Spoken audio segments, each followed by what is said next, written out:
And so now he's built up a little bit of a hero pool. He's starting to branch out. He's had some good performances, particularly at that blast run.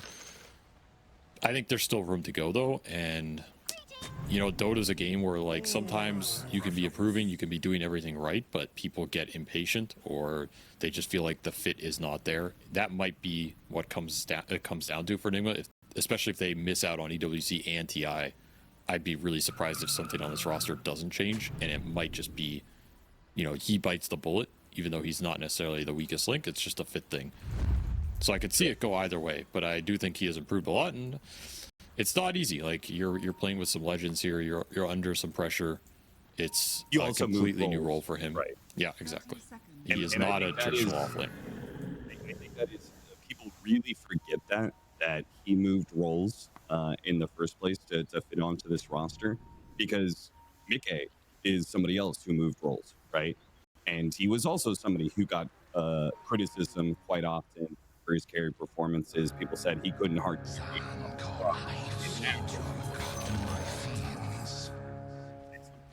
In periods of time, he is. So, and people still say he can't carry, so nothing's changed, you know. He still gets played. To the point of, you know, it does these things to happen, right? BK made his change. Yeah, of course. Like 4 years ago, something like that. When did Misha join the squad? I mean, it's really hard to change roles in Dota. It's really hard, particularly if you think you've found the one that feels the most natural, which is usually what happens. People eventually slot in a role, and it's like, all right, the game just makes a lot more sense, and it feels a lot smoother for me. To switch out of that is incredibly difficult. So you got to give props where it's due. He's done a pretty decent job, but can always improve. See how these early lanes go. I think the Tiny should win mid early, and I think the Void will farm top early, but I kind of expect these lanes to go, at least the two side lanes should be pretty good for Nigma Galaxy over time. Like, you're going to have trouble contesting this off lane with Bristled Rubik into the Undying Terrorblade. That sounds really tough, unless you get some cheeky kill on GH. You're just gonna pull waves, look for the stacks. This is a boots first Rubik. You're not looking to aggressively contest the lane. So if Sumail can go even mid or a little better, then I think Nigma Galaxy are looking at a very free laning phase for their cores. Like, they should just farm everybody here. I feel like always the outside of one of the reasons I really don't like him in pro level is he can't do anything to stop him, right? He's like lane winners, except he can't stop both. So if there's you ever take that fight straight up, pulling is guaranteed, and fighting it is almost guaranteed loss. It is the better tactic a lot of times, especially the first pull. Like, you just have to dodge this hero a little bit early, so he can't build the momentum or get the level 2 tombstone kill, and then he's not as scary. So as long as you get past that little burden, the hero's a lot less intimidating. Got the juice, losing his courier. There's a Wraith Band gone for the Void. Not what you want to see up here, as this Lycan will continue to free farm this lane. Mid, though, is very even. Sumail doing pretty well. So that was the one part I felt Sumail needed to step up on. And if you get that, you could be looking at a triple lane win, GH considering that tombstone drop. Almost got PMA low enough. Could read the situation. He really wants this tombstone kill because you're getting stick charges back on this lane, so you're just spamming decay off cooldown. It's free effectively, but Zayat's doing a pretty good job with some courier snipes blocking up the camps. He's being annoying, and every time he brings GH off the lane, this is a win for Navi Jr. because the PMA Bristle does not have to interact with GH, and that is a win. As it stands, he's only gotten 8 CS out of lane so far. So he's only gotten 10.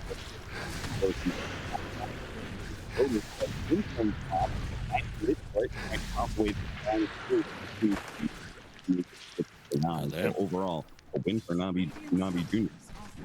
Yeah, that's huge. The level 2 tombstone gets nothing but gold for the Rubik. Pretty sad outcome for GH there. I feel like they didn't play that aggressive enough. Like, that's a Lotus you should not give up. There's no way this Rubik should get Lotus there. Especially when you have early reflection to back you up. This Terrorblade's super strong with all the armor, full resources. That just felt like a gimme.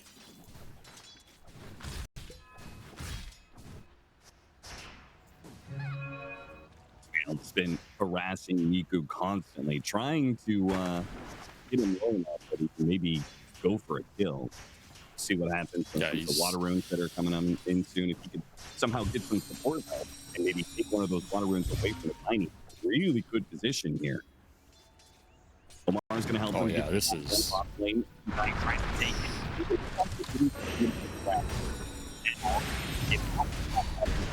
Back by the flame break. Beautiful setup from Omar, and they do manage to get first blood for Sumail, making things that much sweeter. Not only do you kill the tiny, but you got the first blood to your mid lane.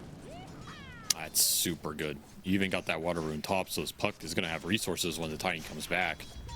Sumail just putting in work in this lane. He really got this tiny low.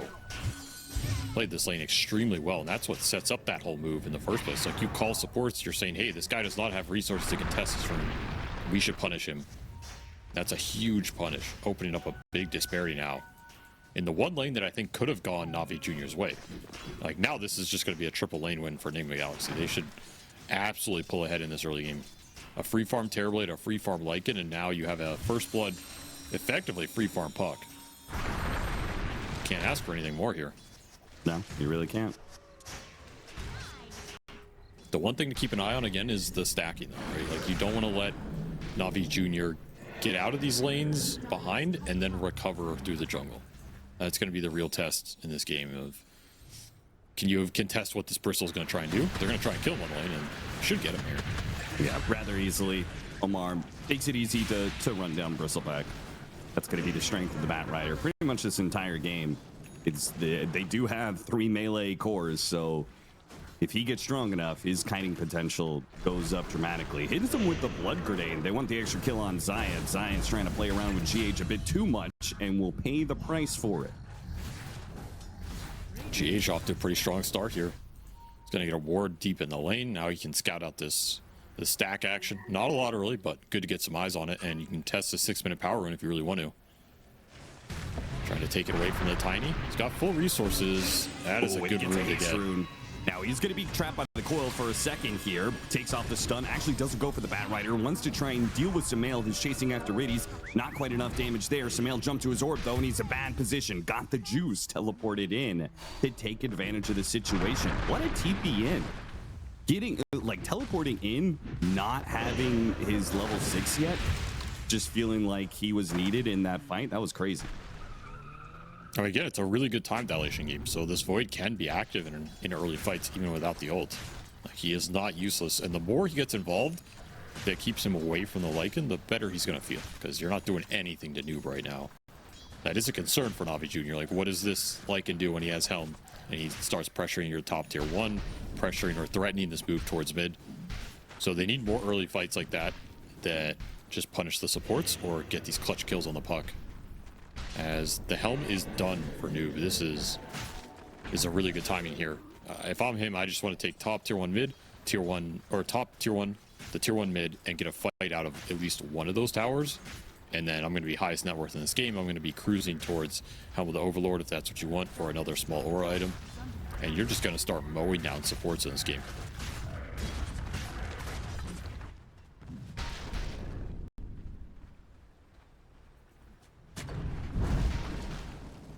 Omar running it, got the juice.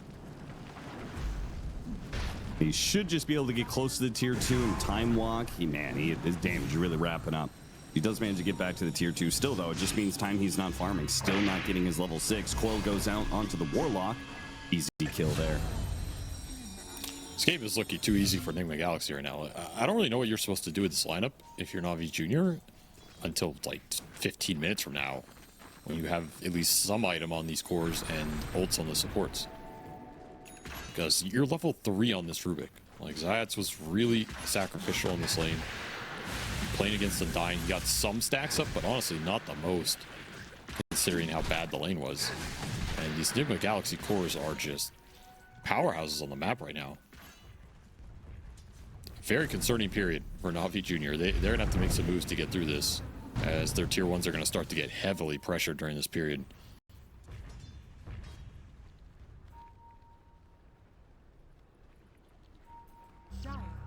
And that ancient stack looks pretty juicy too. Oh yeah, I mean you have Tombstone available.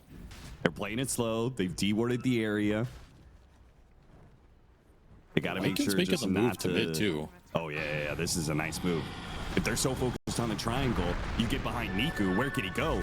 He's going to be backing up into a tombstone preemptively laid out for him. He gets ganked underneath his tower, and now with the shapeshift, they could just go to work on the tower.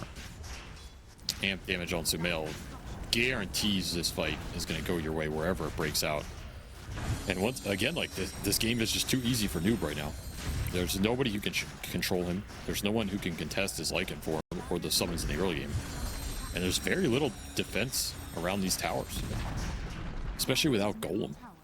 Feels like your only real AoE spell in this game, outside of the Chrono, which is online now. At least you have that going for you. And I guess you lose your tier 1, but you defend your ancient stack. Something to go your way.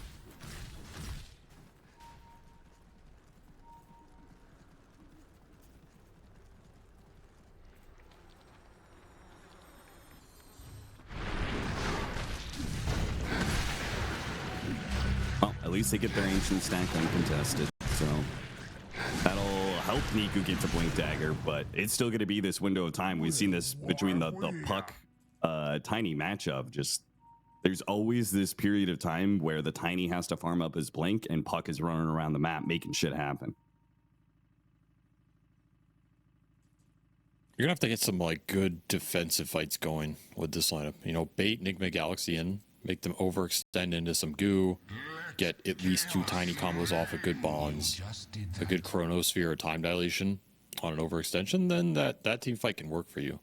But if it's just like out in the open and the fight starts with Nigma Galaxy going on you with Firefly, Lycan summons, Tombstone drop, yeah, that's a really tough one to take. And that's why these tier 1s going down early really sucks for Navi Jr. because that's one of those places you could maybe get one of those defensive overextensions out of Nigma Galaxy. But now the map's a lot more open. You have this last tier 1 bottom. You have a 14-minute Wisdom Shrine you could play for. That's about it, though, in terms of what's left of this early laning phase.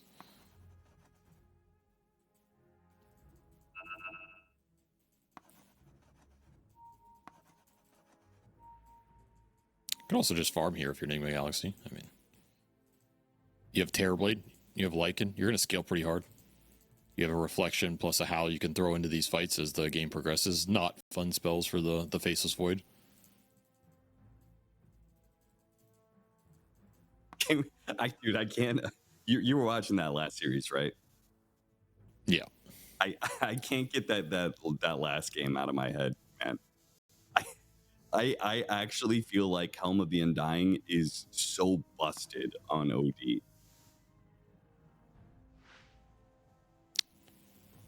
It looked pretty good. Yeah, it looked pretty good. I moved to Ask Manager. Oh, right, because he's got to stay on camera, right, for competitive integrity. I was like, what do you mean, can you move? I was thinking like he's making a move, you know? Like I motion to have the manager fix it. Admin, right. Well, I mean, it's good to see that, you know, they're not the only ones having internet issues, or I'm not the only ones having internet issues, I guess. Problems are global.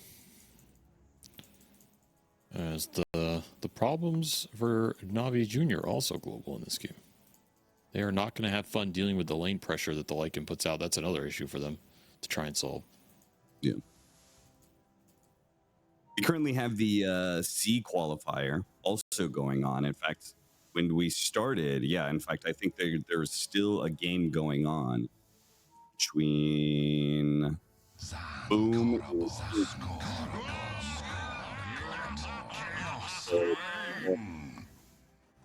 Not too much. That time zone is, I think, the roughest for us. Yeah.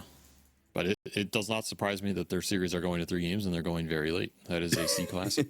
It really is. Almost their entire quarterfinals, upper bracket quarterfinals went to game 3s. It's all 2-1s. That's pretty funny.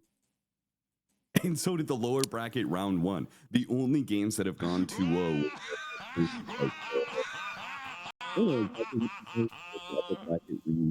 where we just have like 2 matches. Those were the only 2-0s. Everything else has gone to 3 games. It's just a messy region, right? It's like a lot of chaos, a lot of chaoticness in the games, a lot of inconsistency. Tends to produce game 3s, whereas these European matches, I feel like there's usually been one team that is just plain better by a 5 or 10% margin, and they're able to close it out. We will resume here as maybe some of the pressure taken off Navi Jr. Reset. Try and regain some of this map. Chase GH out of the triangle. Dangerous chase here. Fight around this tombstone. Nico and PMA are trying to deal with it right now. Should be able to get that, but Radius does die in return. Flank break pushing him back. But should all be fine. Nigma Galaxy not going to be able to chase into that triangle, and Bristleback can just resume his farming. These are the kind of kills that can go a long way for Navi Jr. It slows down the game pace. It buys space and time for the Faceless Void to farm up, which is what they want. There's no pressure going into Got the Juice right now. That's a big deal. And you kill a little of the momentum, like with this Tombstone on cooldown. Not as easy to dive towers or really push the issue.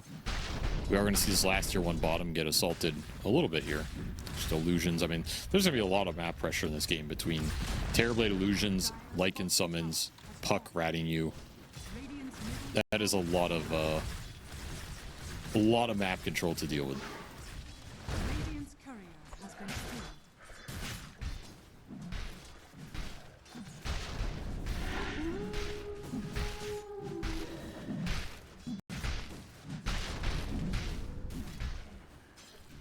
You have Chrono available.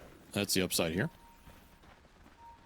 Chrono, time dilation, bonds. You can pop the Grimoire for Golem drop if you really want to pop it here. Not the greatest Grimoire of all time, but yeah, Ridis he'll do it. So you're looking for a big play with the ults. Try and slow down Nigma Galaxy's game even more. They got the puck.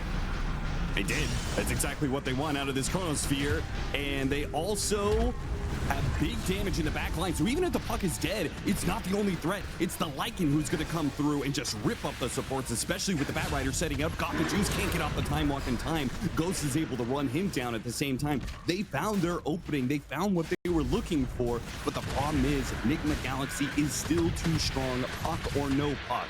And they are going to run down PMA as well, as it seems like he cannot get away from this. Like, wait, maybe he can. Oh no, the shapeshift runs out just at the right time. He gets away with like less than 50 HP. And that Faceless Void, he got chomped by that Terrorblade. Not a fun team fight for him. Only 2 points in the time walk. Doesn't have the extra mobility he needs to survive in that situation. And man, it starts so well. Like, getting puck is the dream there with this Chronosphere. It's a risky move for Navi Jr. They're trying to use the power of the ultimates, but like we've seen, there's just not a lot of damage follow-up in the Chrono, so the supports have to run up and really commit their positioning. And this just opens the fight for the Lycan, who, again, if Chronosphere's down, absolutely free fights for Noob. He is just going to chomp the backline. The Void gets chomped by the Terrorblade, and you don't have time or positioning to build up Goose stacks here from PMA. That's another big issue for Navi Jr. in this fight. Bristle's not in the middle of everybody, and even getting Goose stacks on some of these heroes doesn't matter too much. Like, getting Goo on Terrorblade or Lycan is not swinging the fight by that large of a margin here, especially at this point in the game. Nigma Galaxy, 4-man smoke up, and through the gate they go. 14-minute Wisdom Shrine is on the line here. Navi Jr., no Chronosphere. There's just no way they can win this fight, but even worse if they get picked off here. Warlock sitting on the side, trying to get the heal over to Got the Juice. Time walk off some of the damage, but they're still chasing after him. With all of this, they do manage to get a lasso there in the back line. Still, though, Noob is running at him with the shapeshift. Another time walk coming up. Got the Juice is able to get away. Level 3 time walk makes the difference here. So, Navi Jr., I think they had to give up their Wisdom Shrine, I assume, but... Yep. Yeah. It's a downside of that play. Like, you're not getting anything out of it if you're Nigma, but you deny that Wisdom Shrine, and that's a decent blow to strike. Now you have Blink on the puck, so those plays are a lot easier. If you have Blink on Sumail there, Got the Juice is just dead because he gets silenced out of the coil. and the follow-up's enough to bring him down. Instead, you have to try and chase him down completely without control. Very different situation. Blink on the Batrider for Omar will also change those fights, as he is going to pick it up here. So both blinks online for Nigma Galaxy. These fights become a lot easier. The catch on the Faceless Void in particular becomes a lot easier. And the game is still very difficult for Navi Junior here as they try and hold on. Did have the Crimson Guard on the Bristle. Pretty early Crimson for PMA, which, I mean, this is a great Crimson game, no doubt about that. Became almost invincible during that. But again, the question is, are you doing anything back? Like, is surviving yielding you anything in return? And if the Tiny and the Void aren't strong enough to survive for long enough in the fight, the answer is going to be no. Yeah.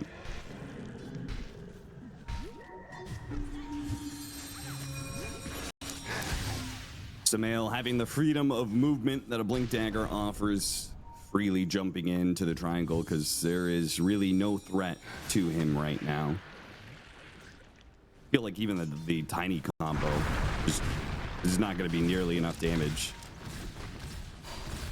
It goes back to what you're saying. Between the Chronosphere and the Tiny Jump, Warlock and Rubik are just not the heroes that actually solve this problem. No, this support duo for Navi Juniors is not felt too potent here. I just don't think they combine well with the cores for what you need in this game, which is more follow-up damage or control. They're not really providing a lot of either. They will scale better into it, but man, this window is going to be really tough. And we're starting to see like the downside of Rubik. You're running around the map. Your ult is just a dead spell. Like, Zayats has nothing stolen right now. What are you even looking to steal in this type of game that's that useful? Like, you're looking at Puck, Silence or Coil, Tombstone, and that's kind of it. Feels bad for him right now. Yeah. Niku dragged up to the high ground.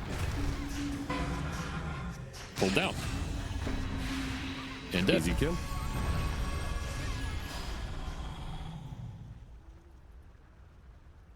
Well, that's a decent find for the Batrider.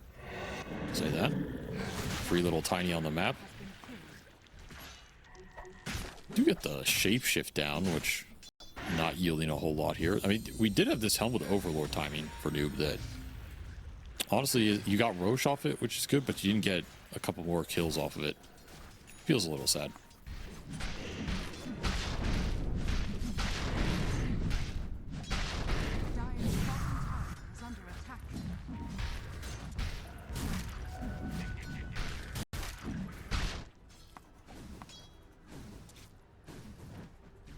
This wave pressure is it's gonna add up here really fast in the next 10 minutes.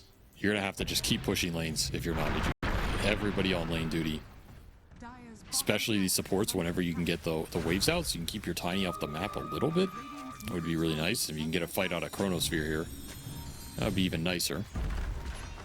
Did get the Waning Rift on the Rubik actually, so I think that's top 2 or 3 spells in this game for Zayats to get. You can actually fight with this and do some serious damage. This is a really good follow-up spell in this game with the extra cast range.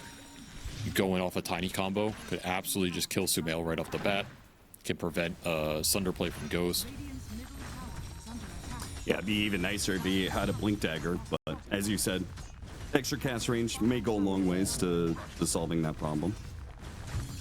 That's pretty decent on this spell because you get the AoE off it when you go in, so it's strong. It's a decent amount of damage as well.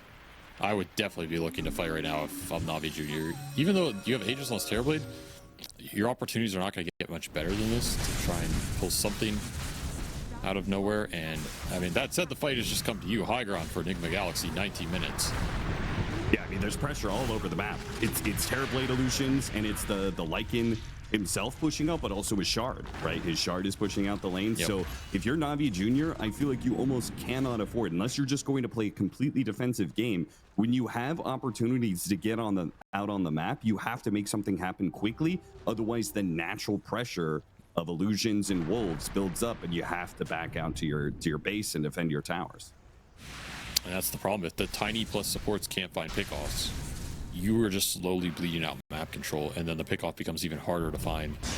They're going to ward the it's cliff, going to be Nigma Galaxy in a position to jump in, and they're jumping on your side of the map too. Now it's an early pickup. Waning Rift, there goes. Silence onto the puck, and an avalanche, and into Chronosphere. They really want Sumail dead, and they've got the king. Can they get out though? This Lycan's still a big threat. Omar cliffed himself. What? He's just dead? Yeah, I mean, there's no way out of that situation with no firefly. What was that? And now GH is going to get run down. Nigma Galaxy, they're the ones who are having issues now. How did this go so bad? I do not understand. I felt like do it not was the same understand as the what just last happened. time. They committed a lot to kill a puck, but shouldn't they still be able to fight? Yeah, Shapeshift going down. They're Thunder still goes getting off. run down. Ghost is going to try and They're do all this dead. by himself, but they're just all going to die one by one. They lose the Aegis, but the Terrorblade, it's Terrorblade and Undying. Tombstone's going to be dropped on the side here, but the Terrorblade's dropping fast. There's just no saves that can come from this Undying. He doesn't even have Soul Rip right now. They're effectively going to get wiped. This is going to die now. Like, this isn't just on the slaughter. It's just one after the other. Is Omar dead as well? Oh my god. Now, PMA is going to die for this, for sure, but I almost feel like it was worth it just from a moral breakdown. Like, he slaughtered support after support. That's a 5k gold swing, 6k XP swing. Just a monster amount of damage from this bristleback. He gets 6 hairballs off. Like, what on earth? That is a disgusting chase down. And a terrible fight from Nigma Galaxy. You get the Warlock kill cleanly. You have high ground position. And then Dislike and ult does nothing. You kind of fake back, don't really back. Your supports get caught out. Omar effectively cliffed himself.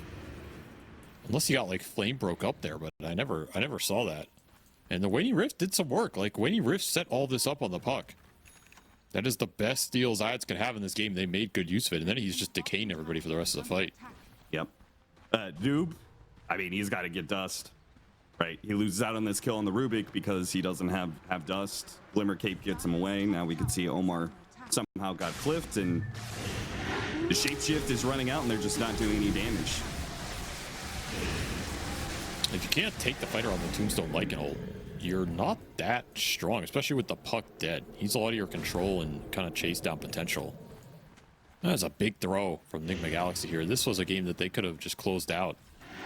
Now And they have even to here fight still, for it. I feel like it can be okay, right? The Lycan gets his TP canceled. Ghost can just walk away, right? He Yes. could save this Aegis. He could just walk away. But trying to go back in, it was just not... Like, if the puck was up, maybe 8 seconds earlier, this could be a fight for sure. But it's just TV against the world. You can't win. The sustain from this Navi Junior lineup maybe catching Nigma Galaxy off guard. Like, you had Glimmer Rubik, you had Pavis on the Warlock, and then you have the Warlock heal. You have Decays from the Rubik tanking him up, and you have this Crimson on the Bristle, just making everybody insanely tanky versus a lot of the early damage here. Kind of got to respect this Crimson Guard and the extra HP from all these little sources. Time walks on the Void. Now you have an entire Mjolnir done on this Faceless Void. He's flying out almost BKB as well. That's crazy. His game has completely recovered, and he's a problem in this game. Like, this Void pick was good for a lot of reasons. It's very weak in the early game. It can get out-tempoed, but if you throw some fights his way, he will absolutely scale like a beast here. And at some point, he can just chrono your puck or your Lycan and kill them. And then your team fight looks a lot weaker if you're Nigma Galaxy. Yeah. And BKB kind of ensures that team fights are going to go longer. And that's got to be great for time dilation. It's got to be good for the goo that's happening. Yep. Right? It's like all those things are going to work out to Navi Jr.'s favor. These BKBs are going to be strong for Navi Jr. What does Nigma Galaxy have to deal with them? It's only Omar finding an initiation with the Batrider, lassoing somebody in, or lassoing someone during a BKB and you bursting them down. That's kind of it. They do finish up an Octarine for the puck with Arcane Rune. That is really strong for Sumail right now, and Assault Kuros for the Lycan. Another huge item here. So Nigma Galaxy do kind of strike back with a nice item timing here. If they want to try and force another fight leading into this Roshan spawn interval, can be spawning in 10 seconds. So you really do not want to lose a fight here if you're either team.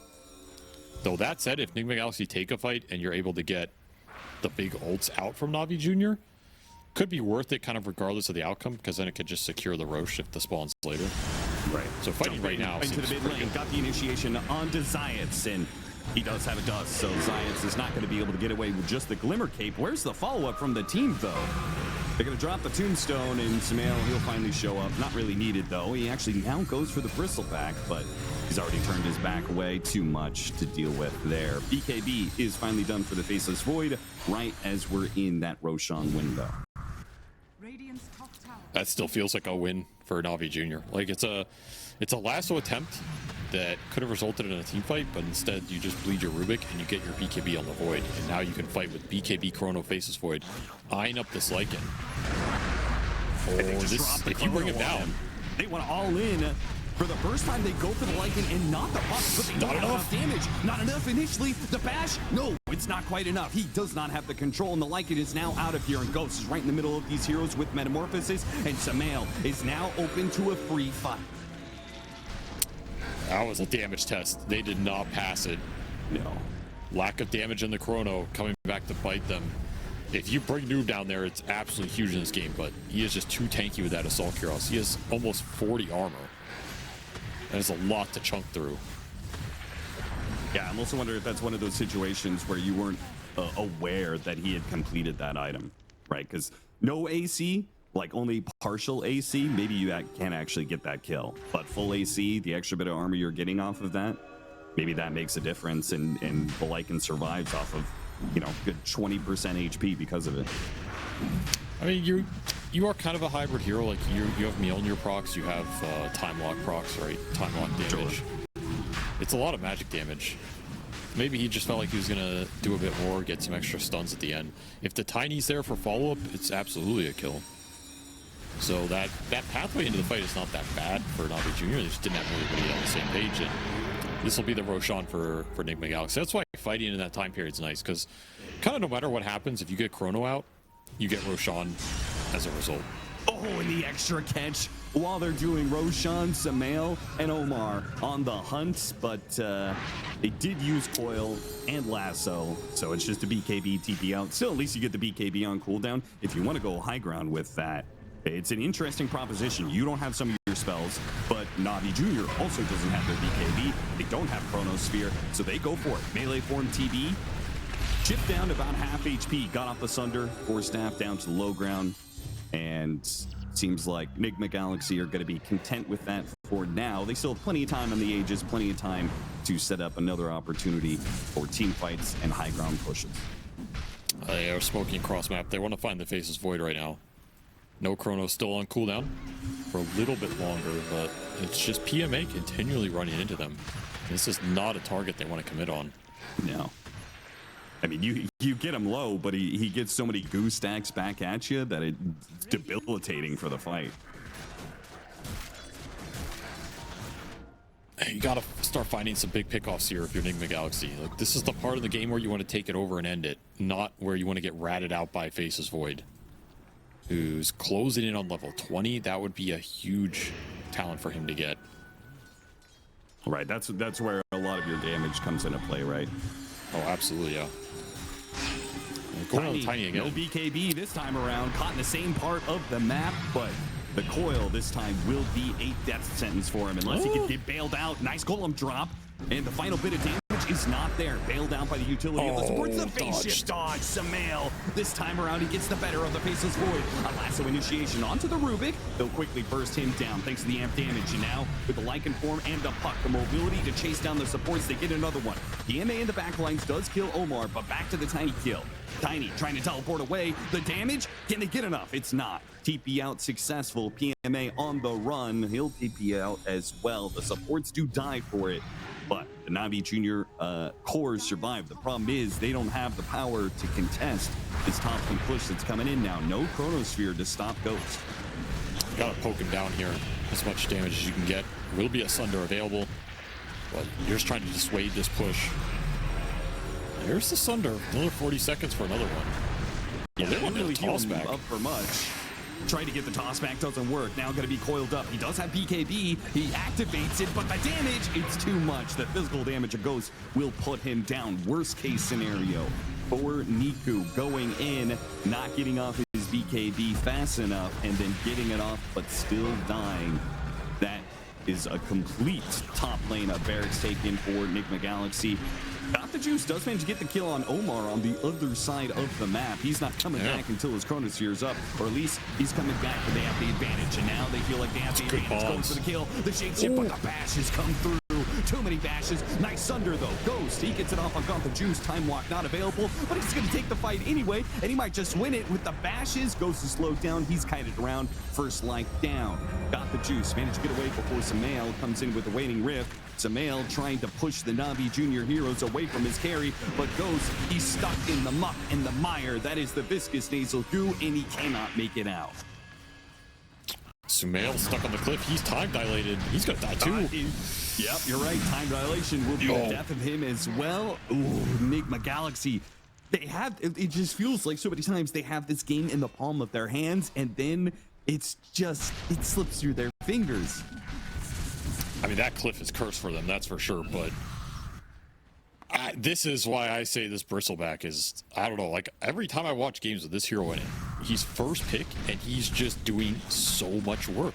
You don't want to kill this guy. It's hard to commit into him. He's provided an insanely valuable Crimson Guard this game, and he basically just killed your Terrorblade 100-0 on the second life.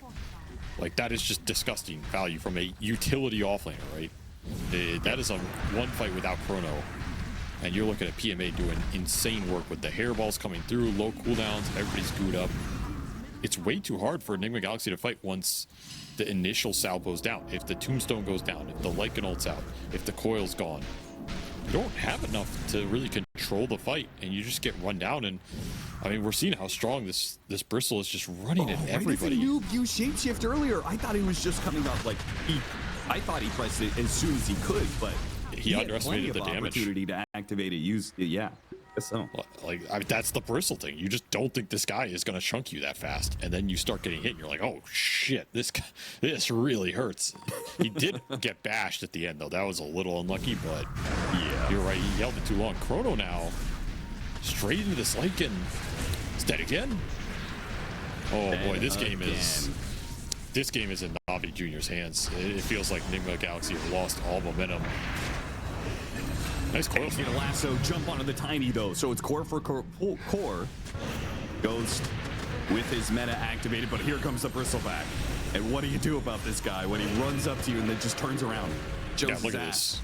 It's just so stupid. I mean, it's 1v4 and they want none of that. You're just wasting your meta duration, wasting your Tombstone duration. This is, again, not the type of fight you want to linger around if you're Nigma Galaxy. You don't want to be caught at the tail end when your spells are going down. Just a bait. And yeah, look at the instant smoke from Navi Jr. They know these cooldowns are going to make it really hard for Nigma Galaxy to fight. I mean, at bare minimum, they should be able to get Tormentor off of this. In no way that Nigma Galaxy should be looking for a fight. Feels like as long as the Void holds BKB for the puck spells, I don't think he can really die in this game. Seems very difficult. Like, I guess you can lasso him, but that also seems really unlikely. Like, this is just not the guy you're gonna see first.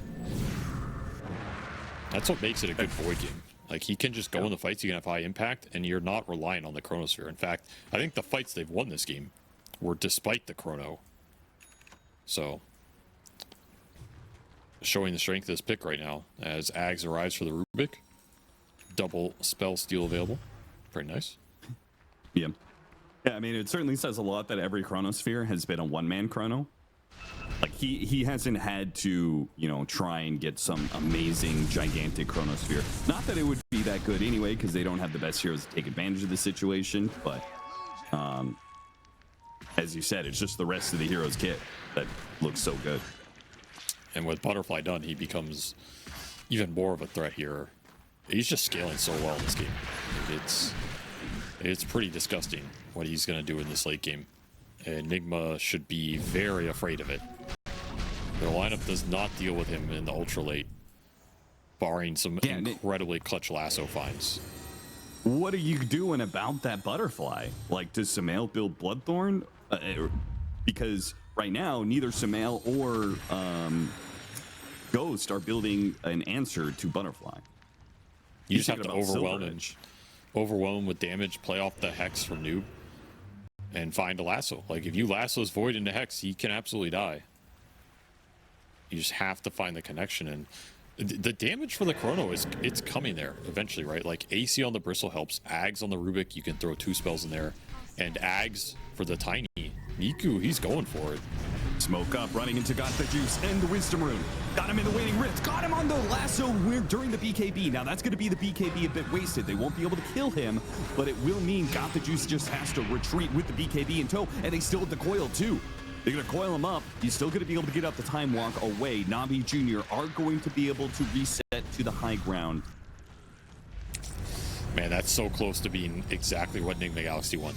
If that BKB does not go off, you can pull him into potential Hex on the Lycan if the positioning's there. That's the type of find that can really break this game open. Yeah. It's just so hard. They very easily could have pulled him into... They could have dropped the coil on him, right? And used the lasso to snap the coil, chain that stun.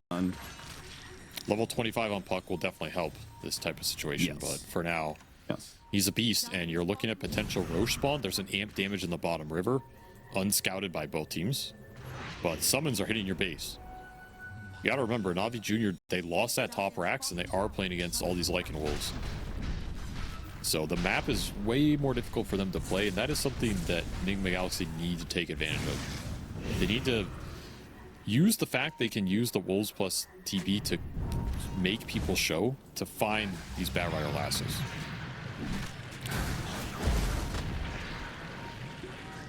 GH, nice little D-warding, as long as he doesn't die for it. Early Flesh Golem, and they're going to drop the Golem on him. Now he does have the Ghost Scepter. He's just going to TP away. Okay. Well, that's Golem used, I guess. I don't think he should get out of there like that, but it will cost him his ult Tombstone. This is a little bit of an opening. Navi Jr. want to press the issue.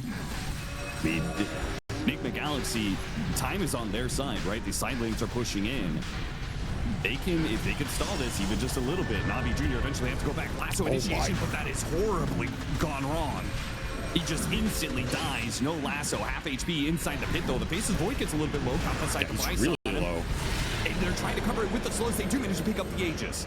He had to activate his BKB. He used the Chronosphere to cover it. They really wanted this Aegis. They did not want to give it up over to Nigma Galaxy. They invested so much. They got it. They get out. Nigma Galaxy opting not to pursue. Cheese left in the pit, but otherwise he got everything out of that. See if anybody goes back for that cheese. Nobody likes cheese anymore. It's pretty sad, but he got the big items, which is Aegis plus that refresher shard. A refresher shard on Face's Void, and that is some juice right there for sure. Yeah. I mean, I guess I can understand their thought process. If you get an extra life on like the Puck or maybe the TB, you get a refresher on one of these heroes where they're pretty cooldown dependent. Like Navi Jr. is still, you know, kind of dependent on being able to kill a hero inside of Chronosphere or the tiny jump. So the extra lives, it makes that high ground defense a whole lot harder. So I mean, Ag's done on that tiny as well. Like, Niku is just playing to scale. So they do have some threats outside of the Chrono now. It's starting to get there a little bit. They're going to get another BKB up on this Bristle. I mean, their scale just looks insane this game. You feel like Nigma Galaxy missed the window a little bit. Oh, got the lasso initiation, and they're going to break it on the coil, chaining up the stones. Okay. There goes your Aegis. That's a really nice find. Very cleanly executed, and that That potential is always there. And then on top of that, level 25. I feel like the level 25 on Puck is going to be the last hurrah for Nigma Galaxy. Not to say that they're going to lose the game if they don't win with that, but I think they're always, the Navi Junior will always be favored in fights if you don't manage to make something happen with the 25. It's the best talent they have going into the late game for sure. None of the other talents are that impactful here. Maybe some more hexes on some heroes, something like that. More items on Omar so you can find easier lassos. But yeah, that's kind of your big ticket. And you're also looking down this 25 on the Void, getting very close to it, as well as the Lincolns. Those are the two big pickups here for Got the Juice, because that Lincoln Sphere makes it so much harder to find this lasso hex type play on him. And he's hunting. What do you think about all-inning Bristleback now that you have Silver Edge? Is that worth it this late into the game to like lasso Silver Edge, burst down Bristle? Yeah, I think it is. Nope. In a bad position. Telekinesis. And now we'll see whether or not the bashes hits him with the scythe, makes a run for it. Got the juice. Time Walk Chronos here. He drops it. And with the Tiny on the side, with the Aghanim Scepter, they have some real damage to throw into that Chronosphere, quite literally now. Oh, off the map for 60 seconds. That's a lot of map pressure relief. Still have to deal with the lanes here. Nigma Galaxy, they're not going to lose any objectives over this, but that'll give the Lincolns and the 25 to the Faceless Void, and that's huge. He just became way harder to deal with. And now BKB on the Bristles, so they have kind of an answer to Silver Edge potentially.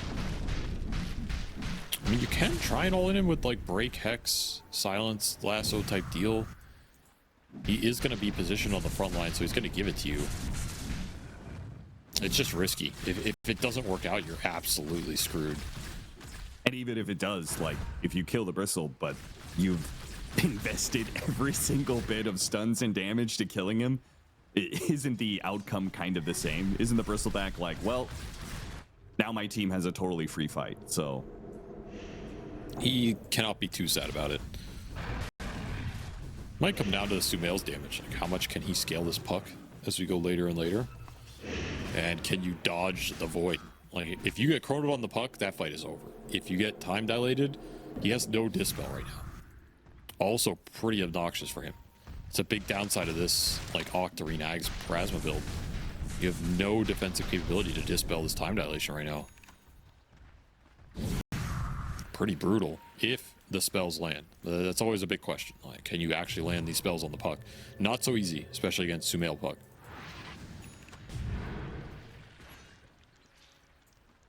We saw earlier that GH was just dropping Tombstone. He's actually trying to farm up. And I think he's trying to get some of those utility items that you're talking about to deal with that time dilation. He's working towards Lotus Orb because he knows, like, Puck just simply does not have the inventory space. He's got to kind of all in on damage. He's got his level 25. He's going to work towards Mjolnir. I mean, Puck late game is scary if you can get the right kind of coil. Oh, yeah.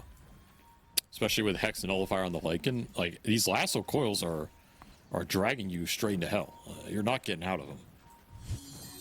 You might be able to survive if you get the BKB off first, or some clutch Lincolns pop on the Void, but that's about it.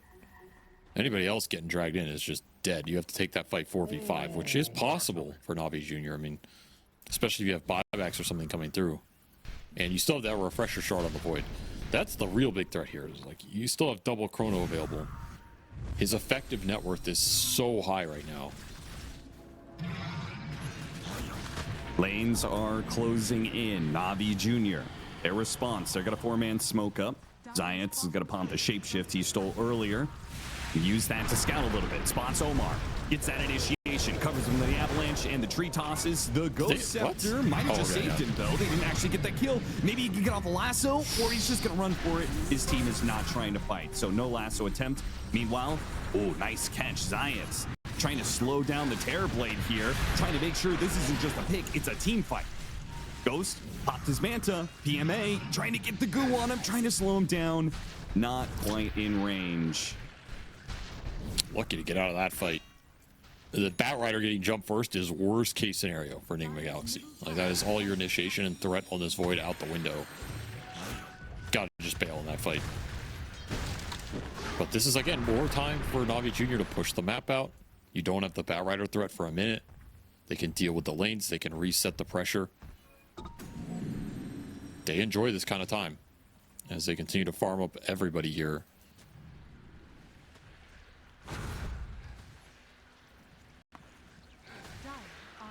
50-50 game, huh? I don't know if I'd say it's exactly 50-50, but Sounds like you would favor Navi Jr. a little bit. yeah, I would. I think the late game execution looks easier for them. They found another lift. But no follow up on this one. It's just hard Keep to an bet eye on that against. ancient croaker and see if he can get a good ravage in a team fight. I don't know, it's just all eyes on this Void, right? Can you lock him down or does he get a free fight? He's 10-1 in this game, by the way. Having himself a monster here. See what he opts for next. If he wants to go more damage or more survivability.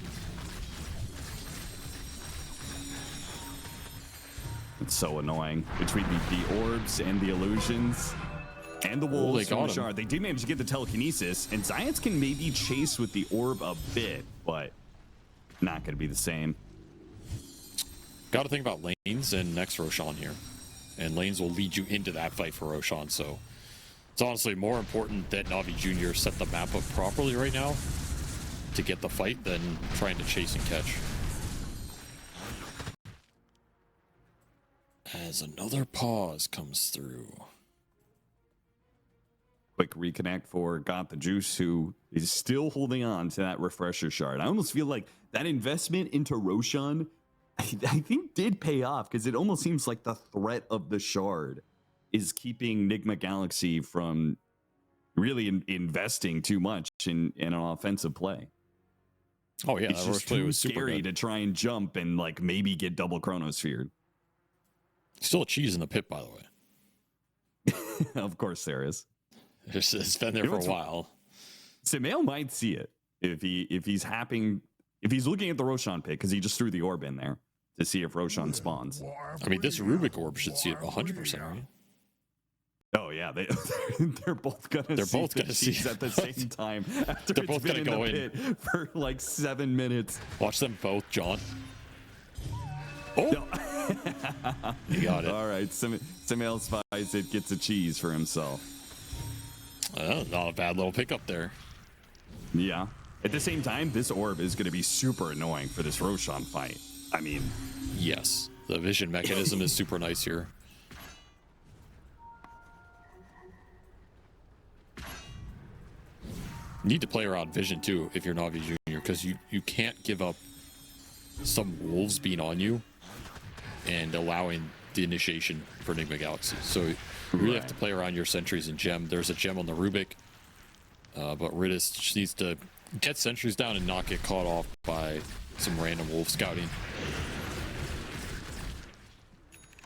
Navi Jr., they took a risk here. They moved down to the bottom side of the map, the wave that's pushing in, and are baiting the wave, thinking that like maybe the puck is going to show up, maybe the Terrorblade will show, but nobody's in the neighborhood whatsoever. It's just purely illusions and the free spawning Lycan wolves that are pushing out that lane.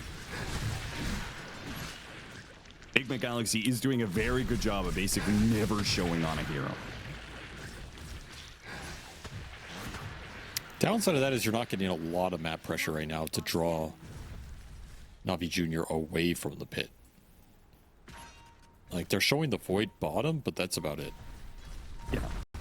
I also do feel like they should be doing the same as Navi Jr., right? Like, am I crazy? But if the lanes are pushing in, shouldn't they be all-inning on one side or the other to go for a pick? Omar's looking for the D ward. But yeah, I agree. Like, I think these are your opportunities to just go on the bristleback. So if that Void shows bottom, you could jump this guy mid. And it's going to force some awkward reaction at minimum. Instead, this is looking similar to last time, where this Bristle can sit in the pit. He's going to whittle this Roche down, and then at some point you can just commit with Chrono on that pit, because you still have that Refresher Shard You're gonna get another one anyway. They gave themselves a little bit of lane relief, pushed down some of the side lanes a little bit, and are now committing for the Roshan. Nigma Galaxy, what is their response going to be? Just orbs flying around constantly, trying to scout each other. Navi Jr. on the north side of the pit. Nigma Galaxy largely playing in their triangle here. They're going to pop them in. They go all in on the bristleback, trying to finish him off. The Chronosphere goes out, catching 3 different heroes. A tombstone save, though. They just build out the Terrorblade. When he Second comes back chrono. out, though, he's still chrono. On 4. A second Chronosphere. Got the juice. Got 4 this time around. He's already killed 2 of them. Going for a third on the noob. Can't quite kill him. Maybe PMA can get him back to GH on the Undying, though. That's a much easier kill. And Nigma Galaxy are going to have to play off of buybacks here. Ghost hasn't committed his yet. GH finally does die on the side. Teleporting away in the trees. He can't make it out either. That bristle is such a bait, man. Like, again, if you were going to go on him, you needed to do it when this void was showing elsewhere. Because that just sets up a 3-man chrono into a 4-man chrono with tree toss coming through. Terrorblade gets nothing off. Ghost gets chrono twice. Just 2,000 damage from the void going into him. And what a fight from Got the Juice. I mean, that is a refresher shard on this hero in a nutshell. It's just so strong in the late game. You caught him on a choke point on those stairs. Brutal stuff for Nigma Galaxy. There's no way to salvage that fight. The instant you're all trapped in there. And even if the bristle goes down, back, yeah, who cares, changes. right? Yeah, that's the problem.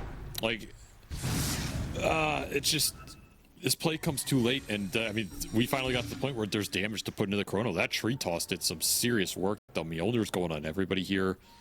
You're able to go through the tombstone, bring him out of the tombstone, and kill him. It's like, yeah, it's just so much time on Navi Junior Got the side. Juice has, because the refresher shard is so valuable, and he's also got Aegis. He has slot problems, so he actually bought out a Moon Shard, consumed that one. It's not bad here. I mean, even the extra night vision, honestly, is pretty good in this game. Yeah, that's true. And I can't People help but forget about thinking, that. right, that fight finishes up, and you go back to Dire Base, and it's being ransacked by creeps on 2 different lanes, right? We also talked about the possibility of, like, when Navi Jr. was splitting up, all-inning on one of these heroes in one of these lanes.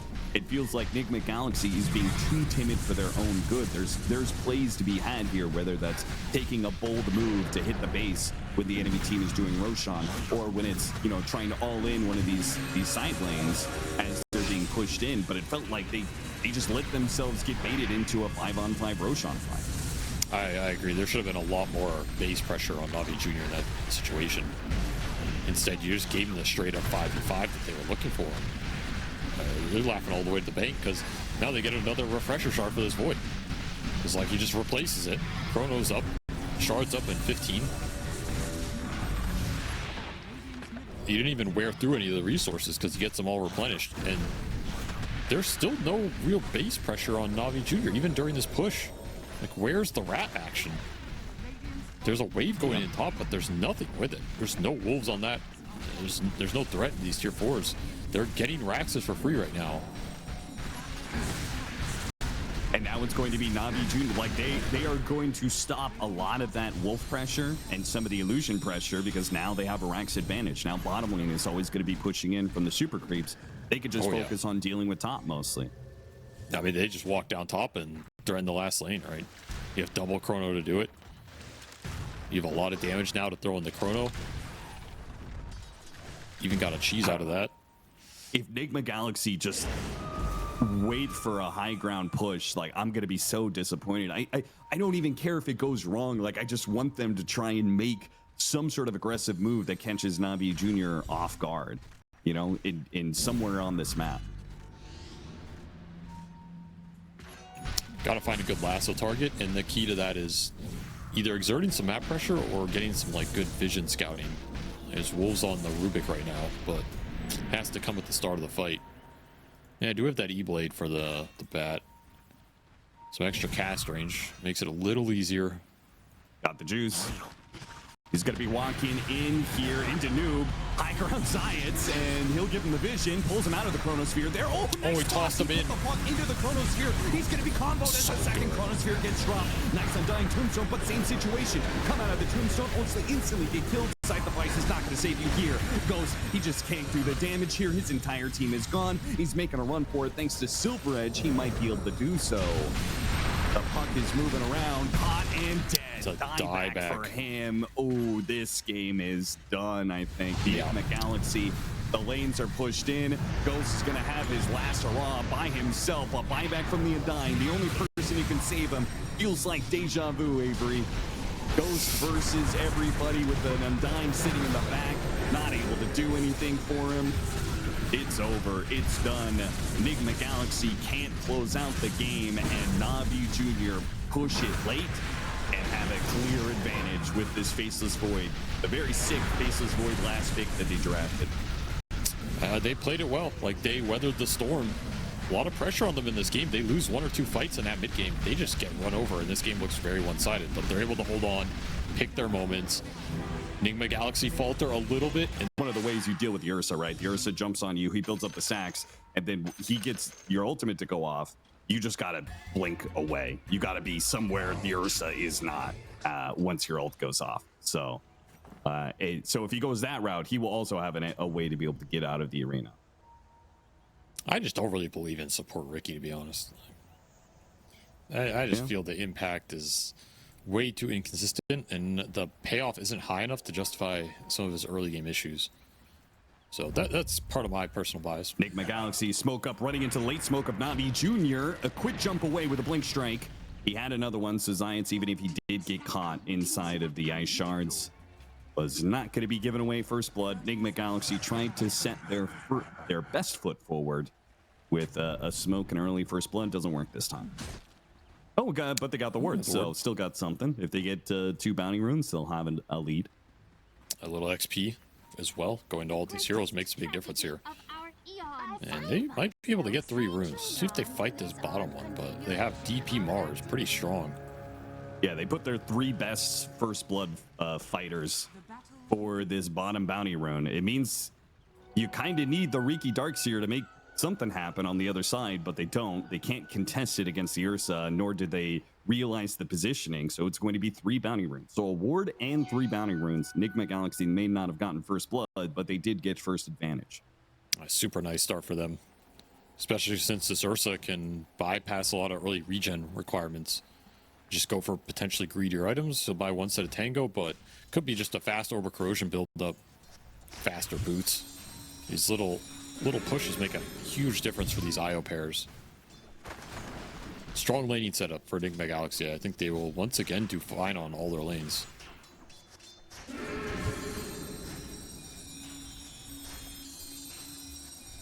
Curveball for Niku. Saw him holding on to that facet. I thought maybe he would change it, but no, goes for the curveball. We've seen a lot of these pucks in bad ranged matchups, right? They do this against the sniper, and I guess you do it against the Death Prophet as well. Go for the curveball so they can throw out the nuke, but still have an escape.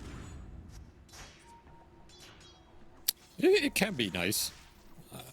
I think it's like a pretty tough facet to use super well, but when you use it, it's pretty cool. So true. I mean, you want to look cool. Yeah, I mean, especially when you're playing up against Sumail. Yeah, exactly. You got a style on him, so yeah, this is some extra morale boost, you know. Sumail's like, what the heck? This guy's just curving orbs against me. What's his problem? Doesn't he know who I am? True. Why is he even trying to win the lane?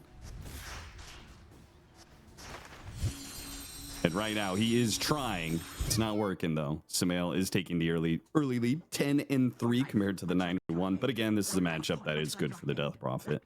As long as you're good with last hitting, which I think Sumail's, I think he's okay at it. Who did we see play us yesterday? It was the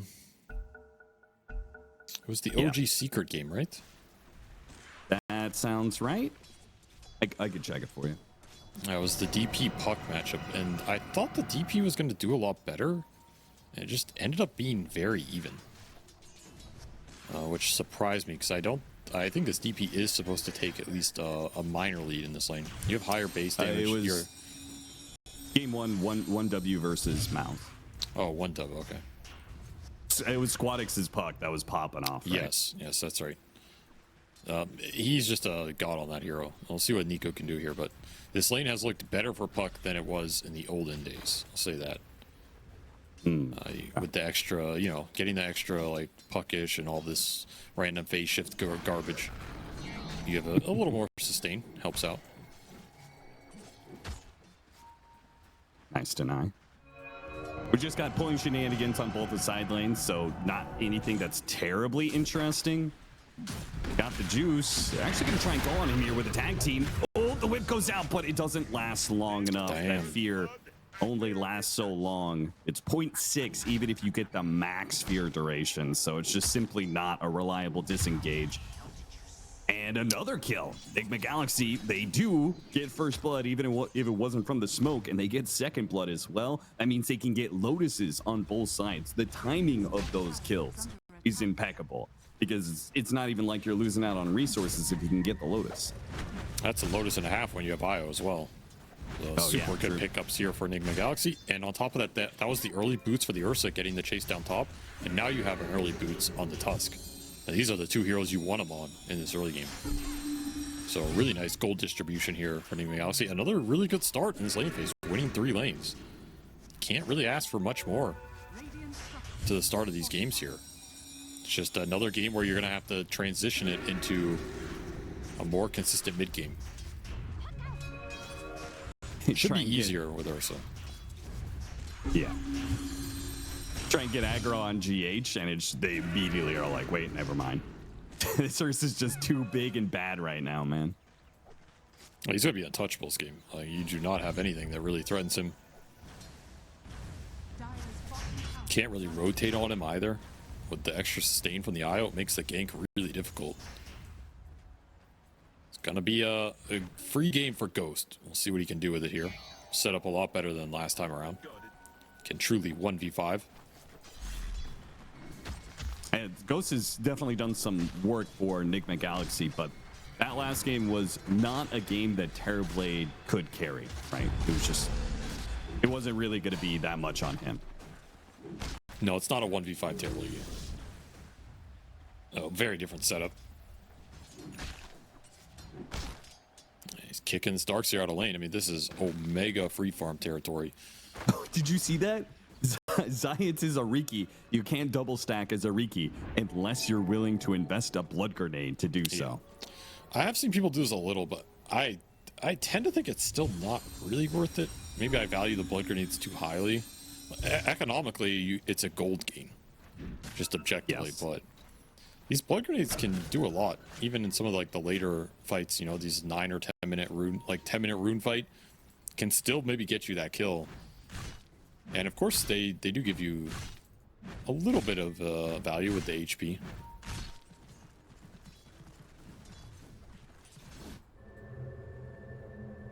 A little bit of a setup here on mid lane.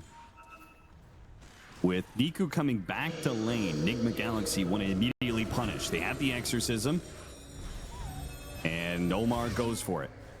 Curveball will allow Niku to be able to disengage while trying to kill the creep wave, but the next one comes in, and you don't really have much to slow this down. It's going to be a lot of damage on this mid tower. I think it's just dead. Supports are too weak right now. Yeah. I mean, you do have a Riki. Yeah, this is the problem. What do you do in the early game with this hero if you can't just kill people on your lane? And now you're trying to do the stacks here, but Ghost, he knows what's up. It's gonna get another freebie by a sentry that they had on the ground. Oof. This bear is already out of control, dude. You can't afford to lose these stacks either.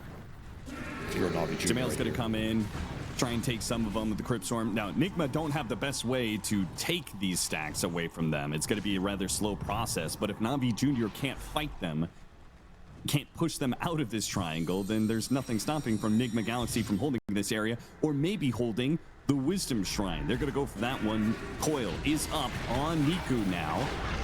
Omar getting a little bit low. Nice snowball dodge. And Samael is going to get good spirit siphons out of this situation. Finally, the coil is going to be dropped, but they just own the area. You can't force them to break the coil, and they only break it to try and chase after more heroes. They take your Wisdom Shrine. They got the one on the other side. It's double Wisdom Shrine for Nigma Galaxy. So a 2,000 net worth lead, but also a rather large experience lead as well. That is such a death sentence for Zayats here. Like, what is he supposed to do? He's a level 3 Ricky in this game who sacrificed all his XP and net worth to build a couple of stacks that got stolen and then lost his Wisdom Shrine. This is actual despair right now for the Ricky.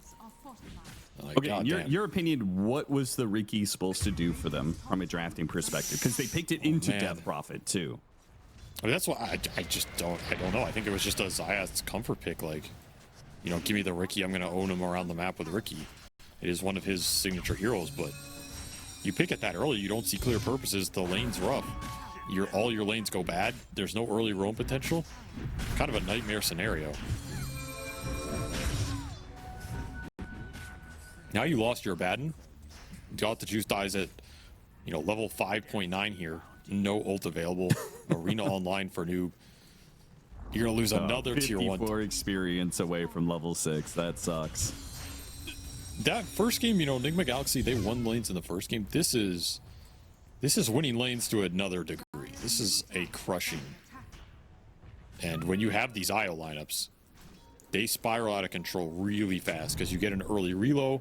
You can maybe get another cheeky reload kill. You have a lot of early Roche potential. First Tormentor's going to be chump change. So what you're saying is scary game. Nigma fans can feel very confident we're going to see game 3 because they're building up an unthrowable lead. That's the hope here, yes. You're either going to see a game 3 or you're going to uninstall Dota 2. Like, this is, you know, if you don't pull this one out, you are in that disband territory. Like, this is as good as it gets with their signature playstyle around GH's IO. So they've been in this position many times. They're very comfortable with it. Even get an extra D-Ward here. Looking at the last tier 1 with another Exo. See if Sumail pops it or if he just wants to kind of chip away and see what happens. For now, they're just gonna chip away, and that also means like it's not just 4,000 net worth lead, right? It's all the potential that's building up in this lineup because you're able to take this tower kind of for free. They have a lineup that can do Roshan very early, not just the Ursa, but Exorcism is great for taking it as well. 100%. It's hard to see how Navi Jr. are going to be able to stop this snowball rolling with the heroes that they have this early on. Given another like 10-15 minutes, maybe they start getting some of their team fight items together. That could change things, but what are those items though? I mean, the only guy who's going to have some early fighting in him is like Mech Darkseer here. The Puck Witchblade is Blink Dagger. I actually think it's a vacuum into a good Wheel of Wonder. I think that's your best shot. I don't know about that though. You're going to have an early mech on this IO. Sustain from the Death Prophet. I don't know. You just don't have the damage. You're going to have to rat this game out really, really well. And you also are just not going to have access to your Ancients this game. Like, if Nigma Galaxy play up on your side of the map, they got a bunch of D-Wards this game. You don't have a lot of vision to play around if you're Navi Jr. You should be able to maintain aggressive map position with this IO pair. Looking towards bottom as well. Eyeing up this half HP Abaddon.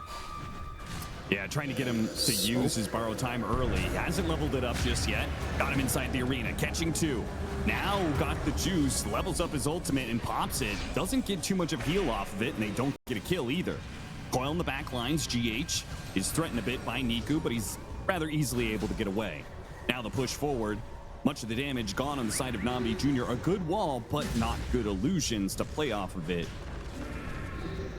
At best here, Navi Jr. might be able to hold their tower and push Enigma Galaxy back, but are not going to be able to get a kill out of this big rotation of theirs, and the Ursa is not in this fight. He's taking your top lane. He's taking your triangle farm.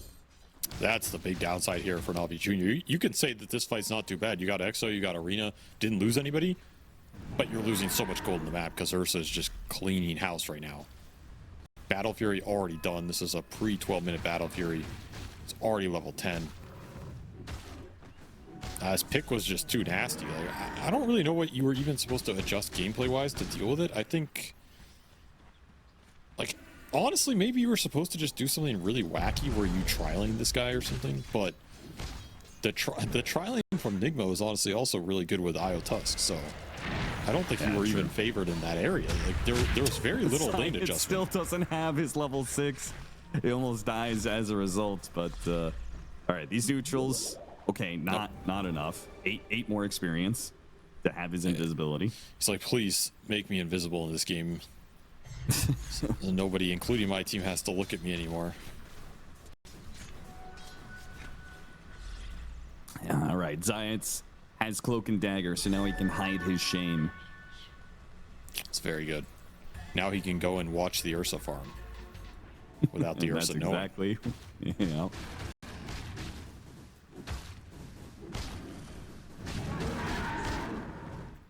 It's just the fact that you set it up for they have to rat in order to do this, but like Ursa's one of the best anti-rat heroes in the game when he gets to his Blink Dagger Basher territory, and you're matched up against an IO, right? So it's like you can't even confidently rat in this game. It's pretty tough. It is pretty tough. Limited options available. You're gonna have to get some clutch team fight with like the Abaddon Radiance at some point. And just use that timing to bring everybody back in. Maybe contest the Roche if you can get there a little ahead of time. Zayat's looking for the Wisdom Shrine steal. That would be nice. But I don't think it's in the cards. Dube's sitting on it, so no opportunity to steal here. You can... Oh, well, never mind. I was going to say, you can annoy him, but one step ahead of you. And it took his Watcher, though. That got him. He got him. True. He did get him. He's about to die when the dust comes in, though. Yeah, Noob's got it. Radiant's top tower is under attack. I guess this is space a little bit. Like, when you're scouting this Mars, you know there's... The catch is at that part of the map. You can farm out with everybody. They get another big courier kill. Scepter. Yeah, that's huge. That's very big. You'll get another one. So this is what you can do, is you can snipe all the couriers off the map and slow the game down. Radiant's top tower is under attack. Just got to get to Abaddon Radiance. That's your ticket here. And then take a team fight. It's closing in soon. Just need another 600 gold. They smoked the Ursa through the gate. This is a big move. Trying to get Ghost they've involved. got Shield Rune on the Death Prophet. They were supposed to have Aghanim Scepter, so this was supposed to be a big window for them to start taking tier 2s.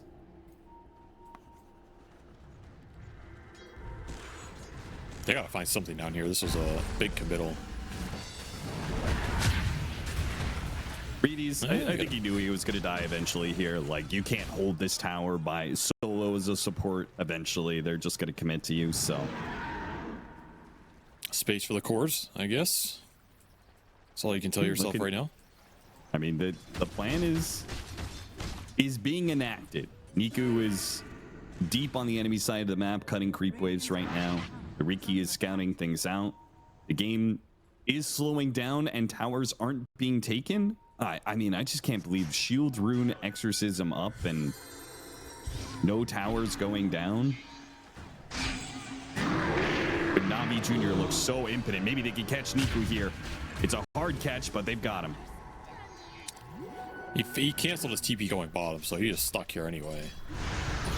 Maybe Galaxy take advantage of it. Oh, new found the reload as well. Dual Scepter into Arena Spear. The relocate on top, guaranteed kill. So I was getting a little concerned. Things were slowing down a bit too much, but Nigma Galaxy quickly put those fears to rest. 2 core kills and straight into the Roshan. Fast objective play. Just too easy for him right now. Like, you find anybody on the map between this Mars and Tusk, it's just a guaranteed kill with the reload. It's really hard to rat right now. Do get your Abaddon Radiance, but you gave up that Roche fight before you got to it. I'm not even sure you could have taken it. There was some glimmers of hope. Another courier snipe. Well, Zayats, he's going to kill a lot of couriers this game. I don't know if it's going to win in the game, but he'll get them. Radiant's top tower is under Oh, if attack. he could have stopped the blink dagger from Noob, that would have felt really nice. Even more catch available around the map now. All right, Radiance is done. You said you got to make something happen with the Radiance. Do you force it on this timing, or are you just kind of waiting for something to show itself? Because if you don't make the play, then Nigma Galaxy is going to. And Noob with his blink Yules, he can find picks all around the map, including the puck. Yeah, guaranteed on this. So this is why it's tough. I think you have to look for something here if you're Navi Jr. Where you find that, I don't know. You know, hopefully you see it more than I do. Because it's getting tough. There's just so many items rolling in. A lot of blink daggers for Nigma Galaxy as well. Triple blink already online. Quad blink available, in fact. Rule number one, when you're behind against an IO lineup, I think is always to smoke to the IO. I don't think you have another option. You just have to hope that they're split from the rest of the team, which they usually are. You take any other fight you're getting relocated on, you probably lose that just because you're behind already. But the way Nigma are playing this map is very solid. Like, they're playing the Mars and the Ursa together with the reload threat to back them up. They have catch in the damage, and then they're playing this IODP to just pressure lanes and towers.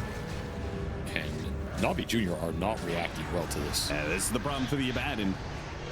I don't like it versus the Ursa, but also the Mars early on. You pop your ultimate, and you're still stuck inside the arena. They get up the wall, but he's still caught by a spear. Just trying to slow down this Abaddon and help his team get there. Looks like Got the Juice does manage to reset, though. Between the wheel and the slows of the daggers and stuff, they weren't able to chase alongside Noob. Omar does end up going down. Zayats is traded at the same time. In the mid lane, it's Niku, who is still trying to and he's finding openings. The fact that he finds a support is pretty damn nice, as long as he doesn't get caught on the way back. That's a pretty nice kill for him. Finishes up blink, continues to rat this game. I mean, this is your only option. Just keep ratting. Try and find anything you can. Split Nigma Galaxy up.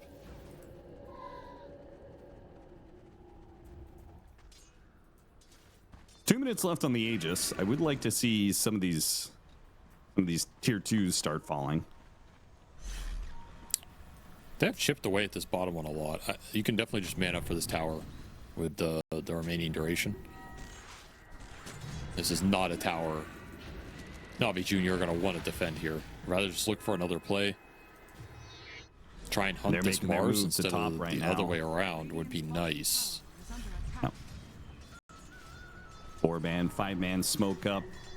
Problem is, the Mars is not alone. He's with Ghost, who has a BKB, so he is a god. You cannot touch him. And if the fight, it starts, it's going to be relocated on. They were hoping it was going to be Nigma Galaxy trying to do the Tormentor with just like the Ursa +1 or something like that, and they would be low and they'd be caught in the act. Kind of like that idea. Not a bad thing to look for. Like, they're manning up for this Tormentor. You go in there, maybe you snipe it, maybe you get somebody who's low off of it. Cool idea. Fortunately, Nigma Galaxy too prepared, too ready, and does not cost them almost anything to do this. So free shard for Omar. Gladly scoop that up. Lead continues to grow here, 13k. Pretty successful Aegis period. Even get one more for the road. Another Wisdom Shrine? Have they gotten a Wisdom Shrine? I do not think so. Unless they got the 14-minute one. Yeah, they lost the first one. They lost the third one, so. Oh, Noob. Look at him go.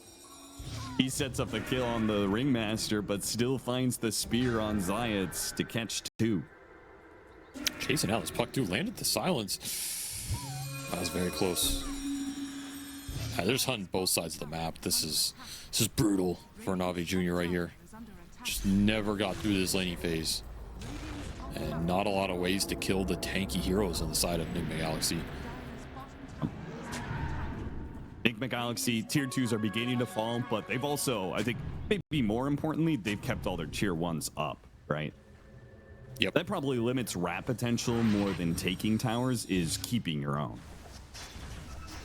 You keep these tier 1s up, you keep the waves on Navi Junior side of the map, and you have the reload threat, you're going to shut down a huge chunk of that rat action just by default. And they just keep rolling in. Going after Omar here, vacuuming back into the Wheel of Wonder. Did not get him to look at the wheel, so that's going to be unfortunate. They can't even get the kill, and now the fight is not going to look so good for them. PMA already used the vacuum, so can't get the vacuum up to the high ground here. Got the juices going for the IO. Might be able to kill him here with the help of Nico. They do manage to do so, but Samael is still in the middle of this with his exorcism, and once that ult is gone, forgot the juice. Nice He's going to be in silence. trouble. It's gone now, and the ghost will gobble him up. The bear will eat him. He's dying one way or the other. Got the Mars. Nice pick from Niku, though. Yeah, getting the Mars is a pretty nice trade-off. 3 for 3. Oh, Samael just blinks in. He knows he's a god right now. Exorcism about to fade out. So he's got a big heal coming his way, so he gets a 4th kill for Nigma Galaxy, a 3 for 4 in the end. I mean, honestly, that's not the worst fight for Navi Junior. Basically came out of it even a little gold 1, in fact. From being down so much, you'll take that. Downside for them is they didn't get either of the 2 big cores between the Ursa and the Death Prophet. You would have liked to have gotten one of them there, but considering how this starts and how long it takes you to finish this Tusk, not a bad team fight at all. This Puck is doing some work. If he doesn't get caught by a spear, is limited control for him. Like, he's been silenced by Sumail a couple times, but there's not enough damage to finish him off.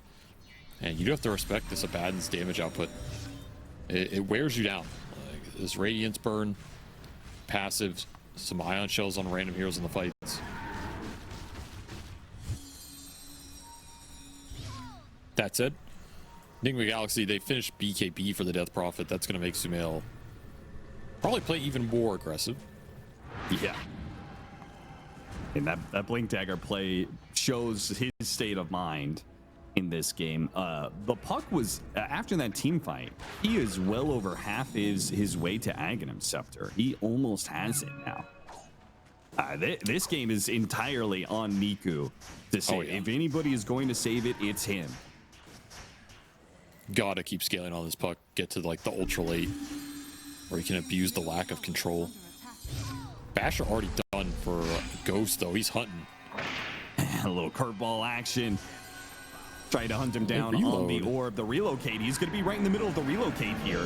Samael, they just go for PMA. Does manage a vacuum wall. Trying to disengage now. Making a run for it with the Surge. The Yule Scepter put onto the Ursa, but it's Samael that's the bigger problem. They still get the kill on Darkseer. Now looking for more. Not finding it immediately. Oh, Noob is the one to find it. Blink Yule's on the Ringmaster right before he gets up to the high ground. Samael, a godlike spree for him, in control. And they'll take tier 2 mid now. Also looking top, trying to catch even more off the sequence. Would love to find this Abaddon, but he's a little too fast. Yeah, super fast gameplay here. He still can get him on the Yules. And he can pin him. And can his team rotate over to take advantage of this situation? Doesn't look like it. Navi Jr. protecting their carry. That was a good fight for Nigma Galaxy, that's for sure. And especially as they look towards this next Roshan. Can spawn right now, you get another Aegis on this Ursa, you can end the game with that. So if there's going to be a turnaround here for Navi Jr., it's got to be now, going into this Roche period. Feels like they know it too. They do finish the Ags on the Puck. Manta done for the Abaddon. Hitting a nice little item timing here. They're not as far behind as the net worth shows. Oh, Omar so quick with it. Managed to blink away, still going to be caught in the coil. They throw out the Wheel of Wonder. This is a good choke point to play around, though. Omar's not dead yet, and Samael's right in the middle of him with this BKB. Dangerous point. Nico, he's got to get away. Jumping to his orb, backing out. Omar finally goes down. Nice Yules into a spear onto PMA, so he's not getting out. They chase after GH, though. Nico will manage to get that one. Got the juice, is kind of stuck here. Can the Nico get out? Oh, he didn't have anything to jump to. His Blink Dagger was on cooldown. Got the juice stuck around to give him the Aphonic Shield, too, but wasn't enough. Spear back on Azayats. Lose sight of him for a second there. Now still get him. Triple kill for Sumail. Another successful team fight for Nigma Galaxy. It feels like Navi Jr., they are, like you said, they took the timing that was best for them. And I feel like they're taking the fights okay. The last one was a bit better, but it's just such a hurdle to climb, man. It's just too much of a net worth advantage. The Death Prophet, they have no answers to it whatsoever. They can't kill the Ghost. They can only kite him around. There just seems to be too many issues for them to win a fight. Cores are way too strong in this game. You can eventually run down the supports like we saw. Then you still can't win the fight against the core, so it's not doing you much good. Need more damage, more scale here as a Hex arrives for Sumail. I mean, that was a fight where Sumail did not even have the exorcism. He's just sitting in front of your face, BKB, right-clicking you down with his Ags. Pretty brutal stuff. This Hex is now going to make the one shining part of this lineup in Niku's puck even more difficult to play here. It feels like he can't even go for Lincolns, to be honest. Like, even once he sees this scythe, I don't know if he could build Lincolns simply because your damage starts going out the window. No, he needs pure DPS in this game to have a chance of bringing these heroes down. That's an Aegis that they give to Sumail. Relocate, trying to catch the darts here, but PMA does have that blink dagger. So he's fine, and they will get a Wisdom Shrine. We don't know if, I don't remember if they got the second one, but they'll get the fourth one. Something to go their way. Sumail on the hunt.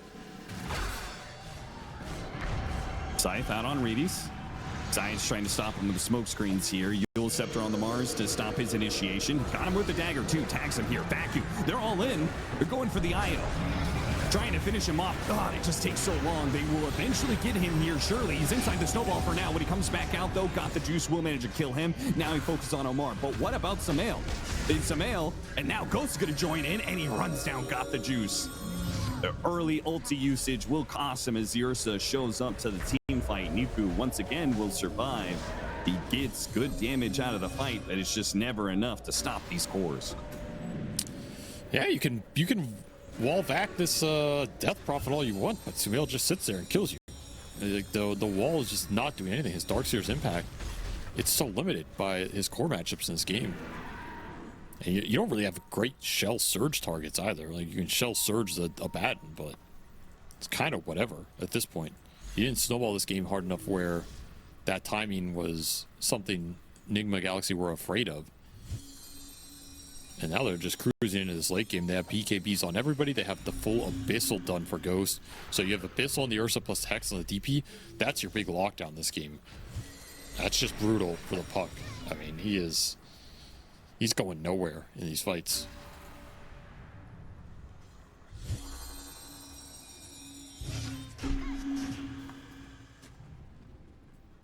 See if Nigma Galaxy want to keep pushing with this Aegis. You have 3 more minutes. You're going to have another Exo. Can definitely poke the high ground here. And you should absolutely make sure that Navi Jr. are not allowed to leave their base, because you are way stronger on the map with triple BKB, Gem, Abyssal Hex, plus reload threat.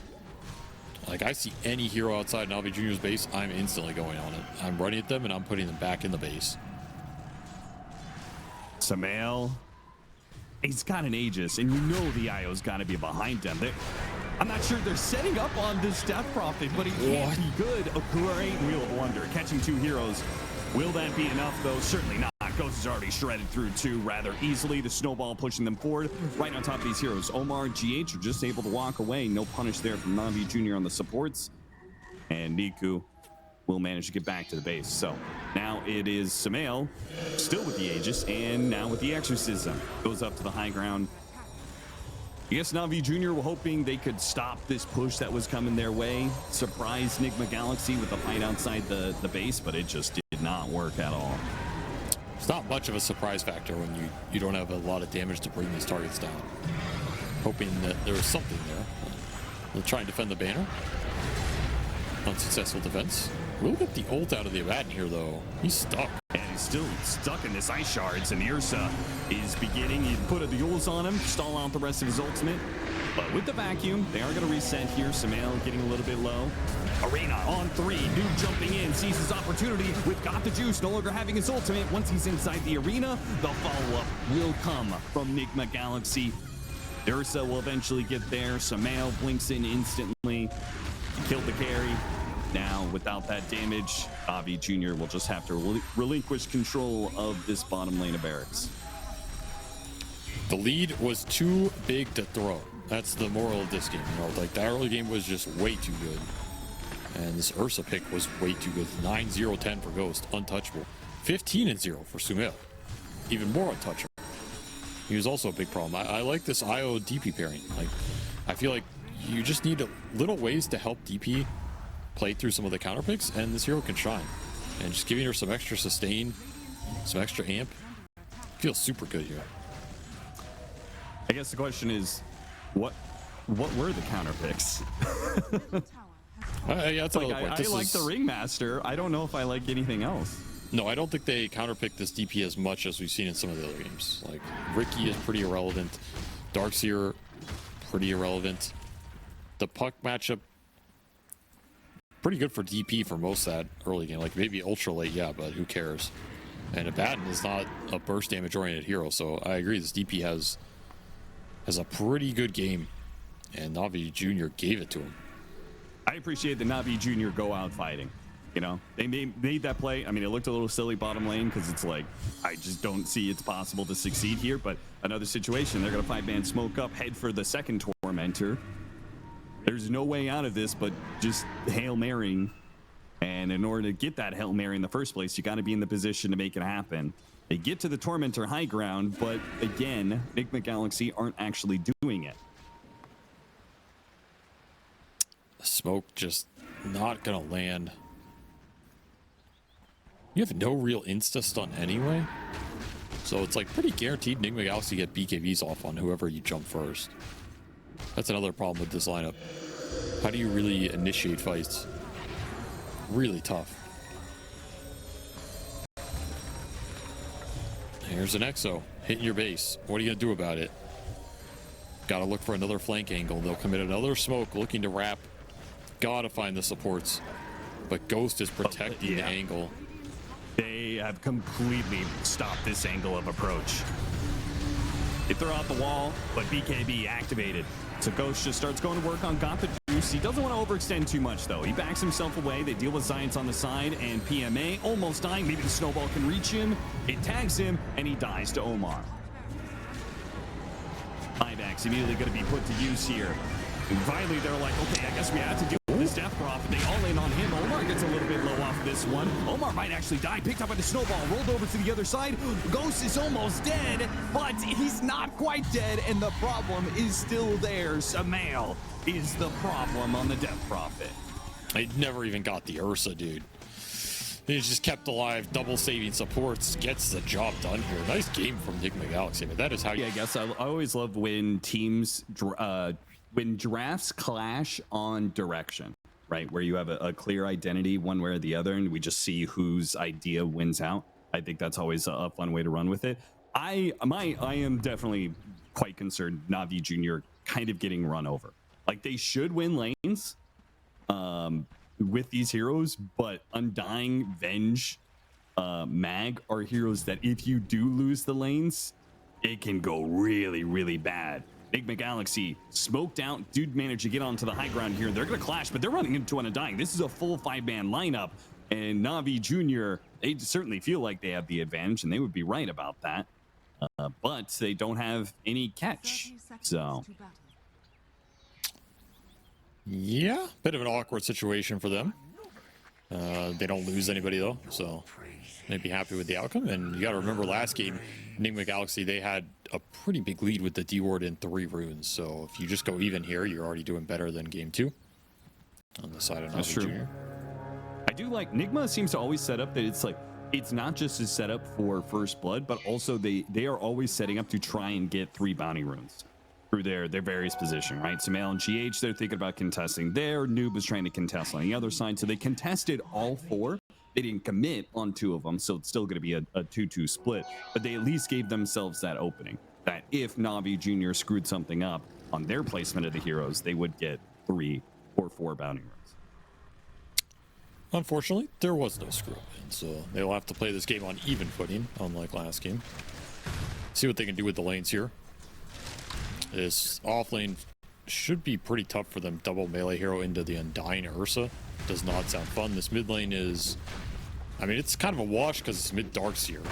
It's always just a hero that's going to shell out mid and farm it up. But you can maybe get some denies here as the Tiny with the super high base Top damage. lane's going to be the fun one for sure, right? That's where we're going to have a lot of clashing because I assume bottom he's just going to pull, just like last time. It's like it's against an Undying, you might as well just pull as your double melee. For sure, you're going to try and pull the wave down here, but not as easy to pull it this time around. Already getting caught up in the mix with some creep wave shenanigans. As some early denies are coming out for Niku. Good sign for him, and a lot of early nuking up on this top lane. Everybody's got nukes. Everybody wants to use them to try and gain an early lead on this lane so you don't get run down. But the IO Gyro will be stronger over time if you don't kill them early. They're getting stick charges. They have the advantage of the regen, right? Just like when you trade your 100%. spells back and forth, it's always going to be more efficient for IO. Barrage is also just a more efficient nuke, especially when you're powering up the mana off. Wand on Gyro plus stick on the IO. If you eventually push the lane and get Lotus, you will win this lane. Nice early start for Navi Jr. though, in terms of CS. Doing really well CS-wise across the board. Always a good sign. Get those little stat items up early. Can propel yourself into an even harder lane win.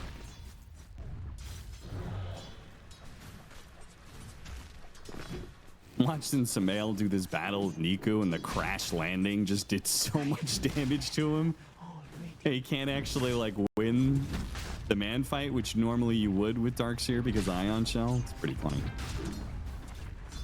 I mean, Tiny's a pretty good magic damage soak early as well.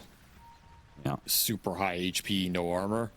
Generally not the way you punish this hero by just wearing him down. Niku's gonna free farm here for sure. As another courier snipe, just running him through the open woods for no reason. Classic. Did you see him? Omar used the shards to trap his own creep wave bottom in order to allow Noob to pull. He aggroed the creeps up. That was pretty interesting. It ultimately gets some equilibrium here. Yeah. I mean, they should be happy with where this lane is meeting right now. They can pull the next wave. They're going to go all the way behind there. They're just completely dodging this lane as much as possible. Can't blame them. Not a fun lane for the melee boys. We'll get free farm to the Ursa. The off lane of Navi Jr. no longer can really fight unless you get just an amazing skewer. This is a that's a pretty good one. Lotus. So it's going to be a bit dangerous on the regen department. Not that easy to get that kill. They still had Fairy Fire. They still had Lotus. They had tons of regen to play off of. It's not a bad trade, though. You have a salve on the mag. You can get back up here. If you keep them low, then they can't really push the wave in and dive you with Barrage. So you can keep farming here as the Venge, which is pretty much your goal. Like, your goal here is not to kill IO Gyro. It's just to get Venge as much as possible. In fact, I feel like that's the goal for Navi Jr. across the board here in this laning phase. Like, you don't have to make kills happen. You just need to farm everybody up and not give away bad deaths to Nigma Galaxy, who are going to be the ones that at some point try and look for some more aggression here. Combine the Tusk Darkseer, combine this IO Gyro running people down with a Tusk rotating to them or going through the gate, vice versa. A lot of rotation potential for Nigma Galaxy here if they can find the little openings and get heroes low. Very nice. Top lane, they did a hard camp pull and they stacked the easy camp, so that is going to make the creepy equilibrium pretty much live on their side for the next few minutes. Bottom lane, though, there goes your first blood. A clash. They saw an opening. Radi's just a little far out. They turn around on him with tag team. They had all of 3 of the abilities on Omar, which is where Tusk really starts coming online, and that level 3 timing of the Doom, where you've got Scorched Earth. It's a big find. That is not a kill I would have expected. Pretty sad death for Ridis as well. You're playing on dying against double melee and you die first. Oof. Does not feel great.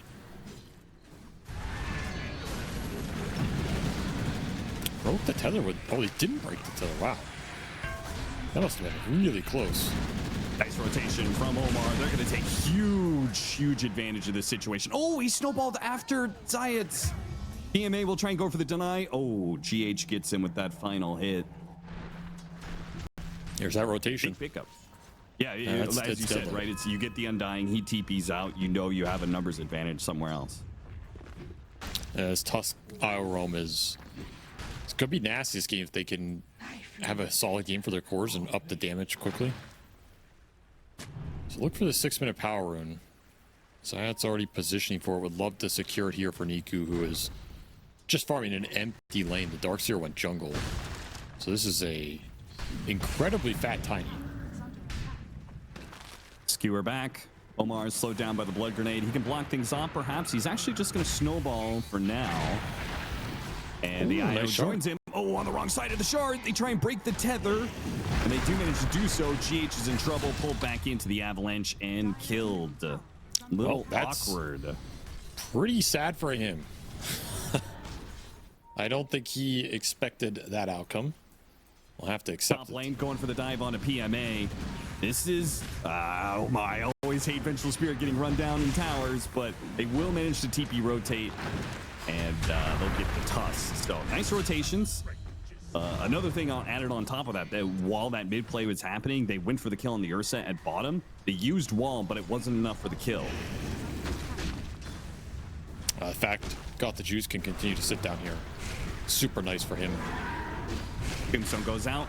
Samael's going to try and deal with it while Nu backs away from Got the Juice. He's got a lot of stacks on him, so he's got to be careful there, but Got the Juice is quite low. Fight for the Wisdom Shrine up top. Nigma Galaxy gonna win that one. They're going to win that fight, and they're also winning the bottom fight. Omar's now going to join them here. I mean, he's losing the fight just by missing out on all this CS. A lot of it died under tower, and he couldn't lay claim to any of these hits, but then on top of that, they kill the support. Dire's middle tower. Only trade-off here for Navi Jr. is Niku taking mid tower on his own. Dire's middle tower. We'll see it go down there. I mean, this Tiny is getting a huge amount, but he did not join either of those fights. That's a big trade-off. He could have gone for that Wisdom Shrine, or he could have TP'd bottom. Middle tower. Chose to just keep farming, take mid tower. Is very efficient for him. He's gonna have to pay it back at some point. Look at Ghost going back to those stacks on the side. They really want to make sure this Vengeful Spirit is shut down.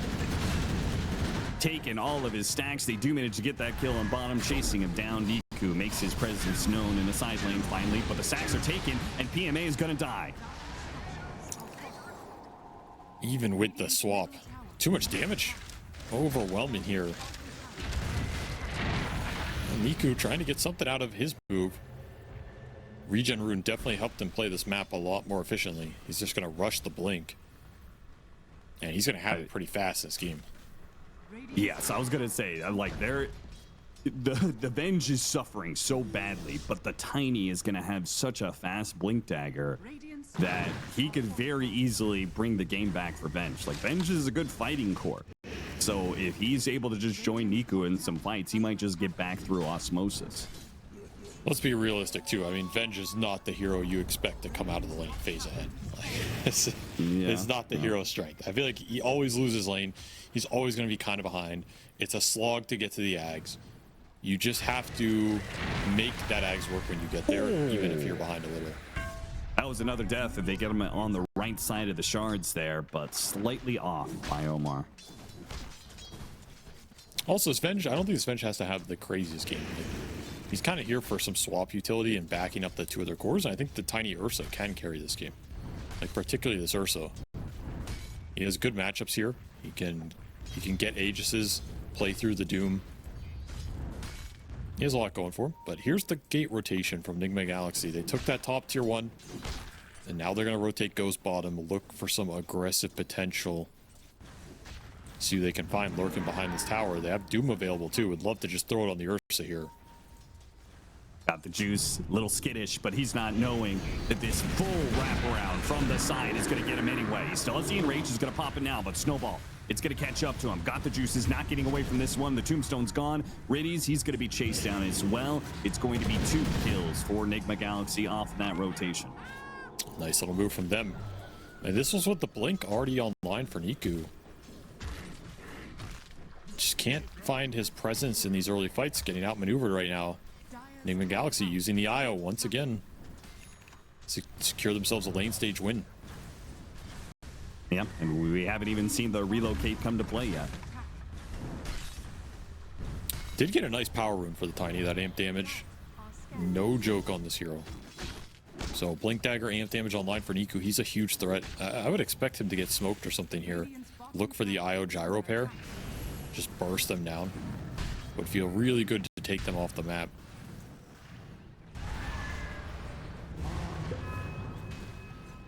Interesting idea with all the stacks, this Mag Venge, right? The hero, it's the only range hero that actually takes advantage of the Empower because the attacks act like melee hits. So that's why they've been relying on the stacks. It's just Nigma Galaxy had a good read of the situation and very aggressively invaded and took away probably, I would say, at least half the stacks. It's true. Ranged Empower hero that hits you as a melee hero. Yeah. That's nice. Pretty interesting idea.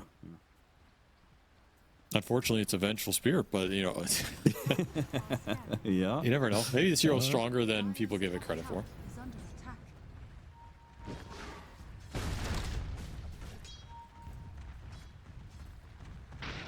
There's that smoke love on the Tiny. how- Got nothing. Yeah. I love how aggressive Ghost and GH are being with the IO Gyro because that is, I think, the weakness of Navi Jr. is that they can get run down by a carry that is just going to be much more impactful in the first 20 minutes than this Ursa.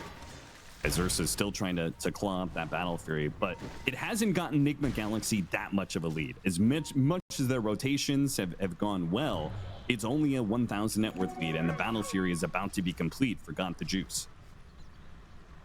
Is this enough with the IO Gyro in this early game? That's going to be the big question. Like, it's a fine early game for Nigma Galaxy, but is it good enough to overcome the amount of scale that Navi Jr. have? And we'll find out as this game goes longer. My personal feeling right now is it's a little below par. Like, I could have seen Nigma Galaxy getting a little more out of this IO Gyro in the early game. Their position's fine, but I don't think they've shut down Navi Jr. completely, right? And Nice toss back. So Mail's trying to make his way here. Omar, if he can live long enough, he's got a lot of resources, a lot of magic wands and stuff, and there goes the wall. Vacuum.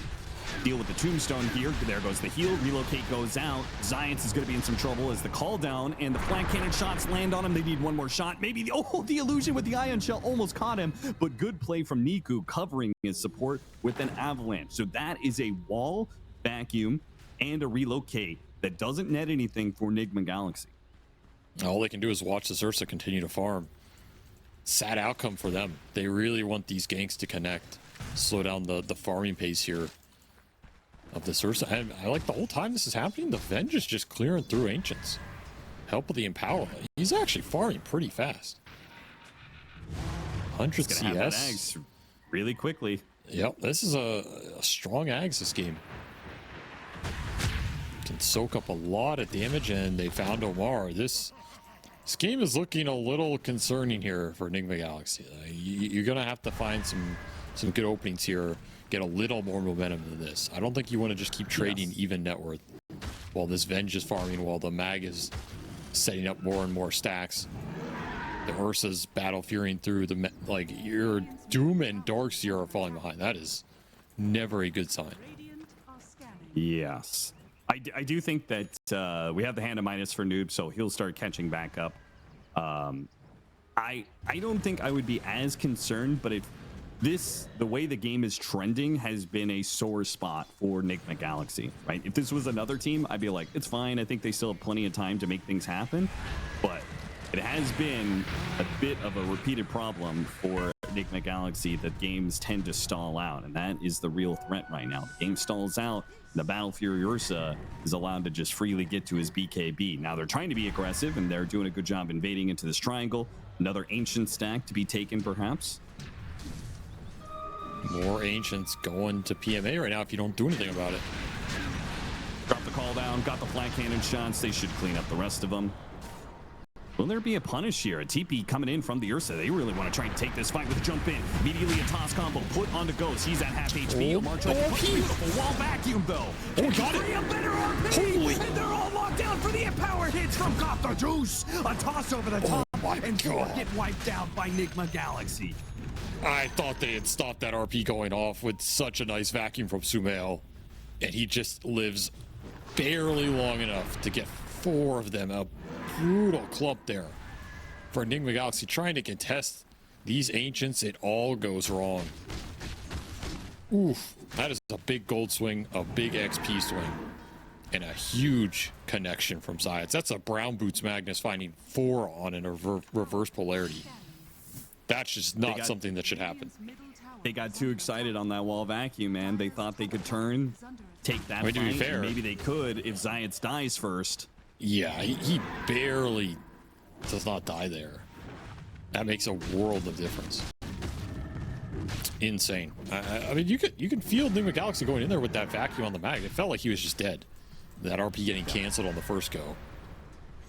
Now you have the nags done for the Vengeful Spirit. Your Ursa got so much off that play that you can just go into the Roche pit now, I think. This lineup is scary, man. It's really scary. Like this empowered Venge, empowered Tiny. You're gonna have more points going into the Vengeance Ore now. You're sending the Wave of Terror through. It's so much damage amp. And where is the armor on the side of Nigma Galaxy? Like where you have a Greaves on the Darkseer.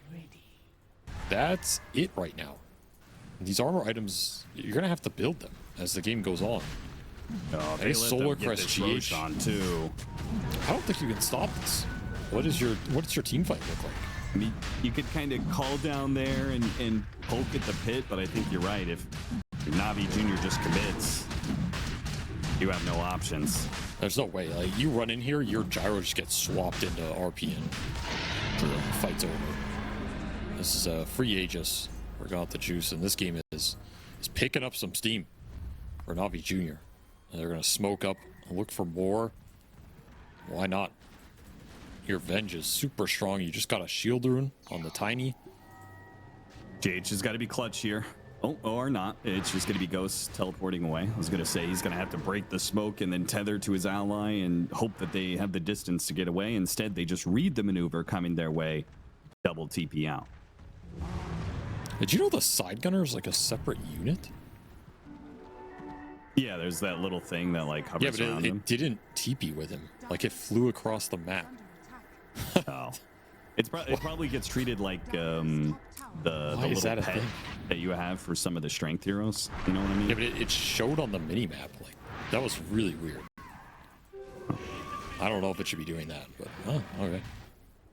Radiant are scanning.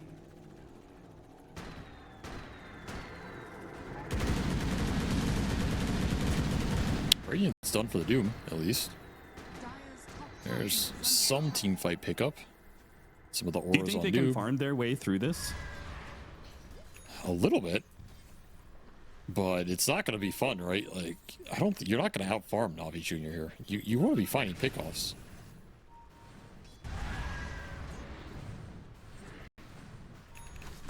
And I still have a hard time believing you can outscale this lineup. Like, I don't know, maybe 6-slotted gyro can just power through stuff, but the problem is there's displacement spells in this game. Like there's blink, RP skewer, there's the swap. At some point it feels like you can just swap or skewer this gyro into the fight and chunk in with the Ursa, and there's no real response here. Okay, but So what if the Doom becomes, like, what if this 3 Doom just becomes a carry Doom, right? And then you have 2 scaling cores, and I think you're pretty reliant on the Ursa for all of your physical damage throughout the game, right? So if he just gets doomed out of a fight, what is the answer to that? Is under attack. I can see it a little bit, but I still favor Navi Jr. here. Trapping in PMA, trying to kill him at a distance here. Don't want to overcommit to this, though. PMA gets the swap off, and now they're grouped up underneath the tombstone. This is dangerous. Got to deal with the tombstone. Ghost is dealing with it, but got the juice on top of him for now. Relocated attempt, and a swap. It goes out, and the teleport will not go away. GH can't get out. It's a 2 for 2, though. as the push forward from Samael and Noob did manage to run down some of those other cores. Noob, though, still has to deal with Got the Juice. He'll take away the Aegis, but he can't get away from the other two. Giants either going to join in here, and Noob will eventually die. So it's a 3 for 2 in the end. Tough fight going into the Aegis and the Vengeance. It's just so many lives to get through. Technically, the Undying passive as well. It was a 3 for 3. I forgot the Undying instant revive in that fight. There's there's so many instant kind of revives. Pretty brutal for a Doom to fight into. All heroes. Maybe if you get a reload out of there, it was very close to going off. I can see this fight going a bit longer. It's not the worst start for Nigma Galaxy. Like you bait out a pretty good clump, you get a Doom on the Tiny. Noob basically just kills Niku completely there. It doesn't look too bad. Bring down the Tombstone. It's just the respawns on these heroes. So much HP for Ghost to try and sustain through. He is really going to need Satanic in this game. And he's going to have to make it do some work here. Surviving longer in the fight is key. Yeah, he has to have Satanic, and then he also has to kite the Ursa, right? Because then the Ursa also just doesn't care about the extra HP you're getting. For sure. His team can help with that a little. But yeah, that's where you're concerned about getting swapped or RP skewered into this guy. And that was a fight where we didn't even see the RP. The blink is now online for Zayat, so that threat is a lot higher now. You can't just all run in and clump to kill a Tombstone or commit on a Doom target. You will get punished by this reverse polarity now. It's BKB done for the Tiny. It's going to help him out. And Navi Jr. BKB done for the Ursa. So they're going to smoke with this double BKB timing. Pretty scary for Nigma Galaxy to fight into, especially if the Doom is not there at the start of the fight. See how good Nigma Galaxy is at ratting here. Gotta dodge the aggression from Navi Jr., push out some of these lanes. They have some of the right heroes to do it, right? They've got some Blink Dagger heroes to break smokes and get away, like Omar tries to do so. Unfortunately, he blinks into where Got the Juice was blinking and doesn't get the Ice Shard separation. He'll try and delay his death a little bit, but he is ultimately dying for this smoke. Even if he dies, though, I think Nigma Galaxy are accepting of that situation, right? It's like you feed away supports, but you're getting away from this big power timing of Navi Jr. That's okay, right? It's okay for now. It'll hopefully get you to your Satanic on the gyro, and then you can look to turn this game a bit. That's what it'll get you here. But you're giving up some net worth to do that. And I like that Navi Jr. spread out. Like, they get that kill, and they're pretty clumped up, and it was a little inefficient, but they immediately are like 5 different heroes on 5 different parts of the map, in part because you're not going after this Undying. Catch the IO, perhaps, and got him stuck. into the Avalanche. That's really nice. Toss back into, so the Ursa's stuck, sure. But he's fed the IO. You just spoon feed him. Here you go, little bear. Have this IO. Ghost, he's going to be skewered back into Got the Juice. He's not getting out of this situation. Noob will pick up a kill out of this, though. And with the BKB being used, Got the Juice can't actually run into the Doom. He's a little bit scared of the situation. They're going to go after the Undying, though. Swap goes out. Snowball will still connect onto him. Riddy's quite low. Got a Tombstone save. Omar, he'll now be chased after the Rigo. Nice vacuum. Samael separates himself. Can he get up the surge and run away? No. Oh, they brought extra heroes to this thinking they could still fight with the Gyrocopter IO down, and Navi Jr., they reset really nicely and found the Rigo. That's just not the fight that's going to work out for you. This is a lineup built around the IO Gyro. If they're dead, you don't have a lot of good damage sources. You have a utility Darkseer. You have a Doom that can maybe kill one target, but no Doom gets thrown out there. There's no connection for Noob. And you just end up bleeding more kills, more net worth, and another power rune to the Tiny. And that was with an incredibly awkward initiation. Ursa just trapped himself. You gotta remember, this was also trying to get Ghost to that Satanic, right? He's been very close to it. He's now 40 gold off. Man, if you take that fight with Satanic, it can look a lot different.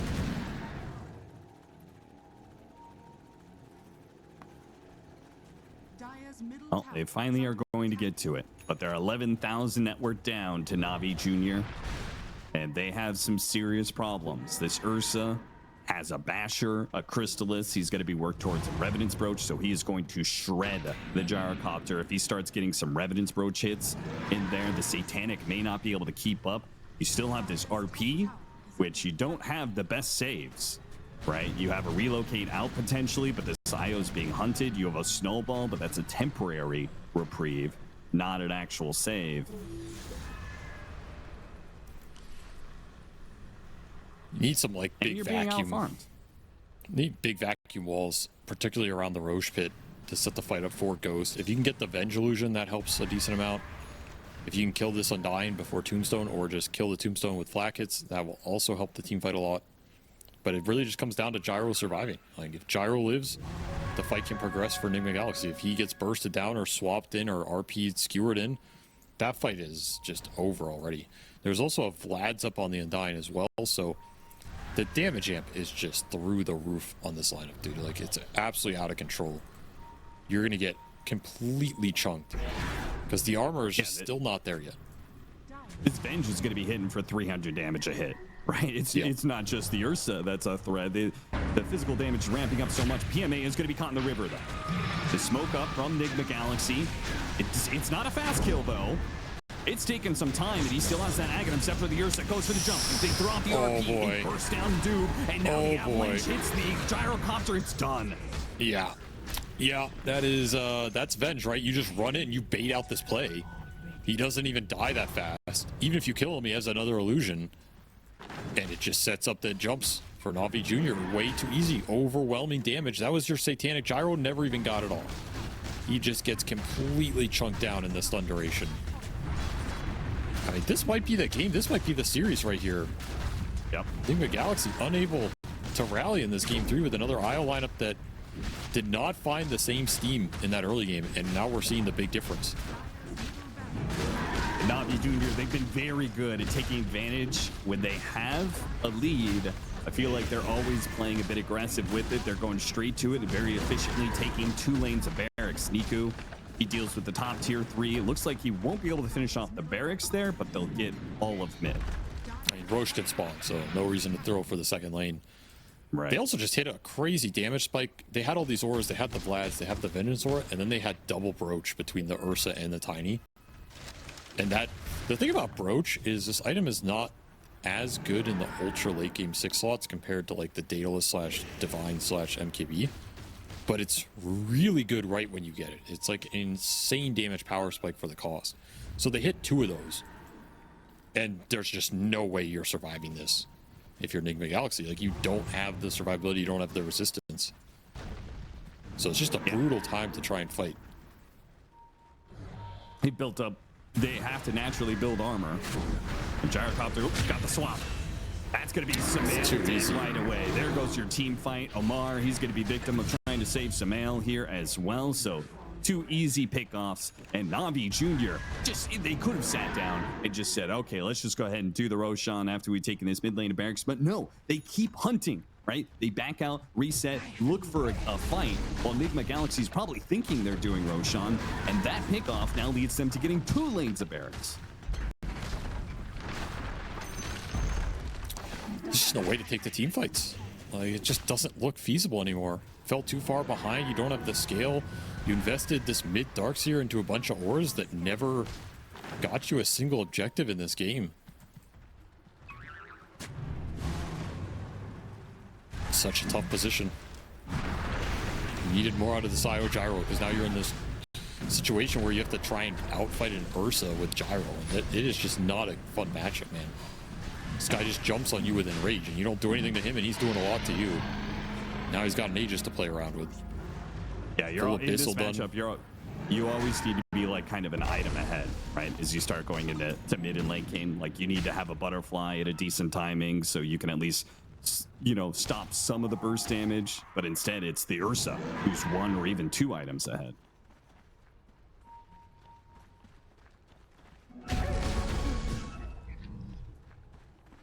See if Navi Jr. can close this game out. Very good position to do so. And just walk down the last lane. Play for Megas, forces a fight out of Nigma Galaxy. you need some crazy good vacuum wall, and you need a Doom connection on probably the Tiny of all people, right? I don't think you can Doom this Venge, and you can't Doom the Ursa with Aegis. Your options are really limited now. And you cannot get swapped in. See how far PMA is positioning up here. Like, he'll swap anybody into this. He doesn't give a damn. Ready to throw it down. Tier 3 gone. Crimson Guard wearing thin. Noob is setting up on the side here. He's even turned off his Radiance just to try and get this positioning a little bit better. Trying to get Navi Jr. jump in out at them. Having bits of pokes, they have to at some point in time commit a little bit more. There goes the vacuum wall. Not really the best. Got some heroes in there. Noob trying to get his initiation. He whiffs on that one. Doesn't get it needed. Doom has to throw it out onto an Undying. That's just not going to be the great target. And now the it's RP over. locks down, and it's over. They're going to have to play for buybacks, but they don't have buybacks on the cores. So this game, this series, it's looking completely done, Avery. Not enough damage, not enough ability to survive in these fights. And it's so much this game came down to that laning phase. This big Darkseer pick just did not do enough, right? It didn't create any sort of map pressure. It didn't synergize that well in the end. And Nigma Galaxy getting outplayed in this game 3 is another fantastic Ursa pick. Wins another very free Ursa game. You just cannot give this hero this deep in the draft if you don't have good answers to him. I've seen this time and time again in this patch. Like,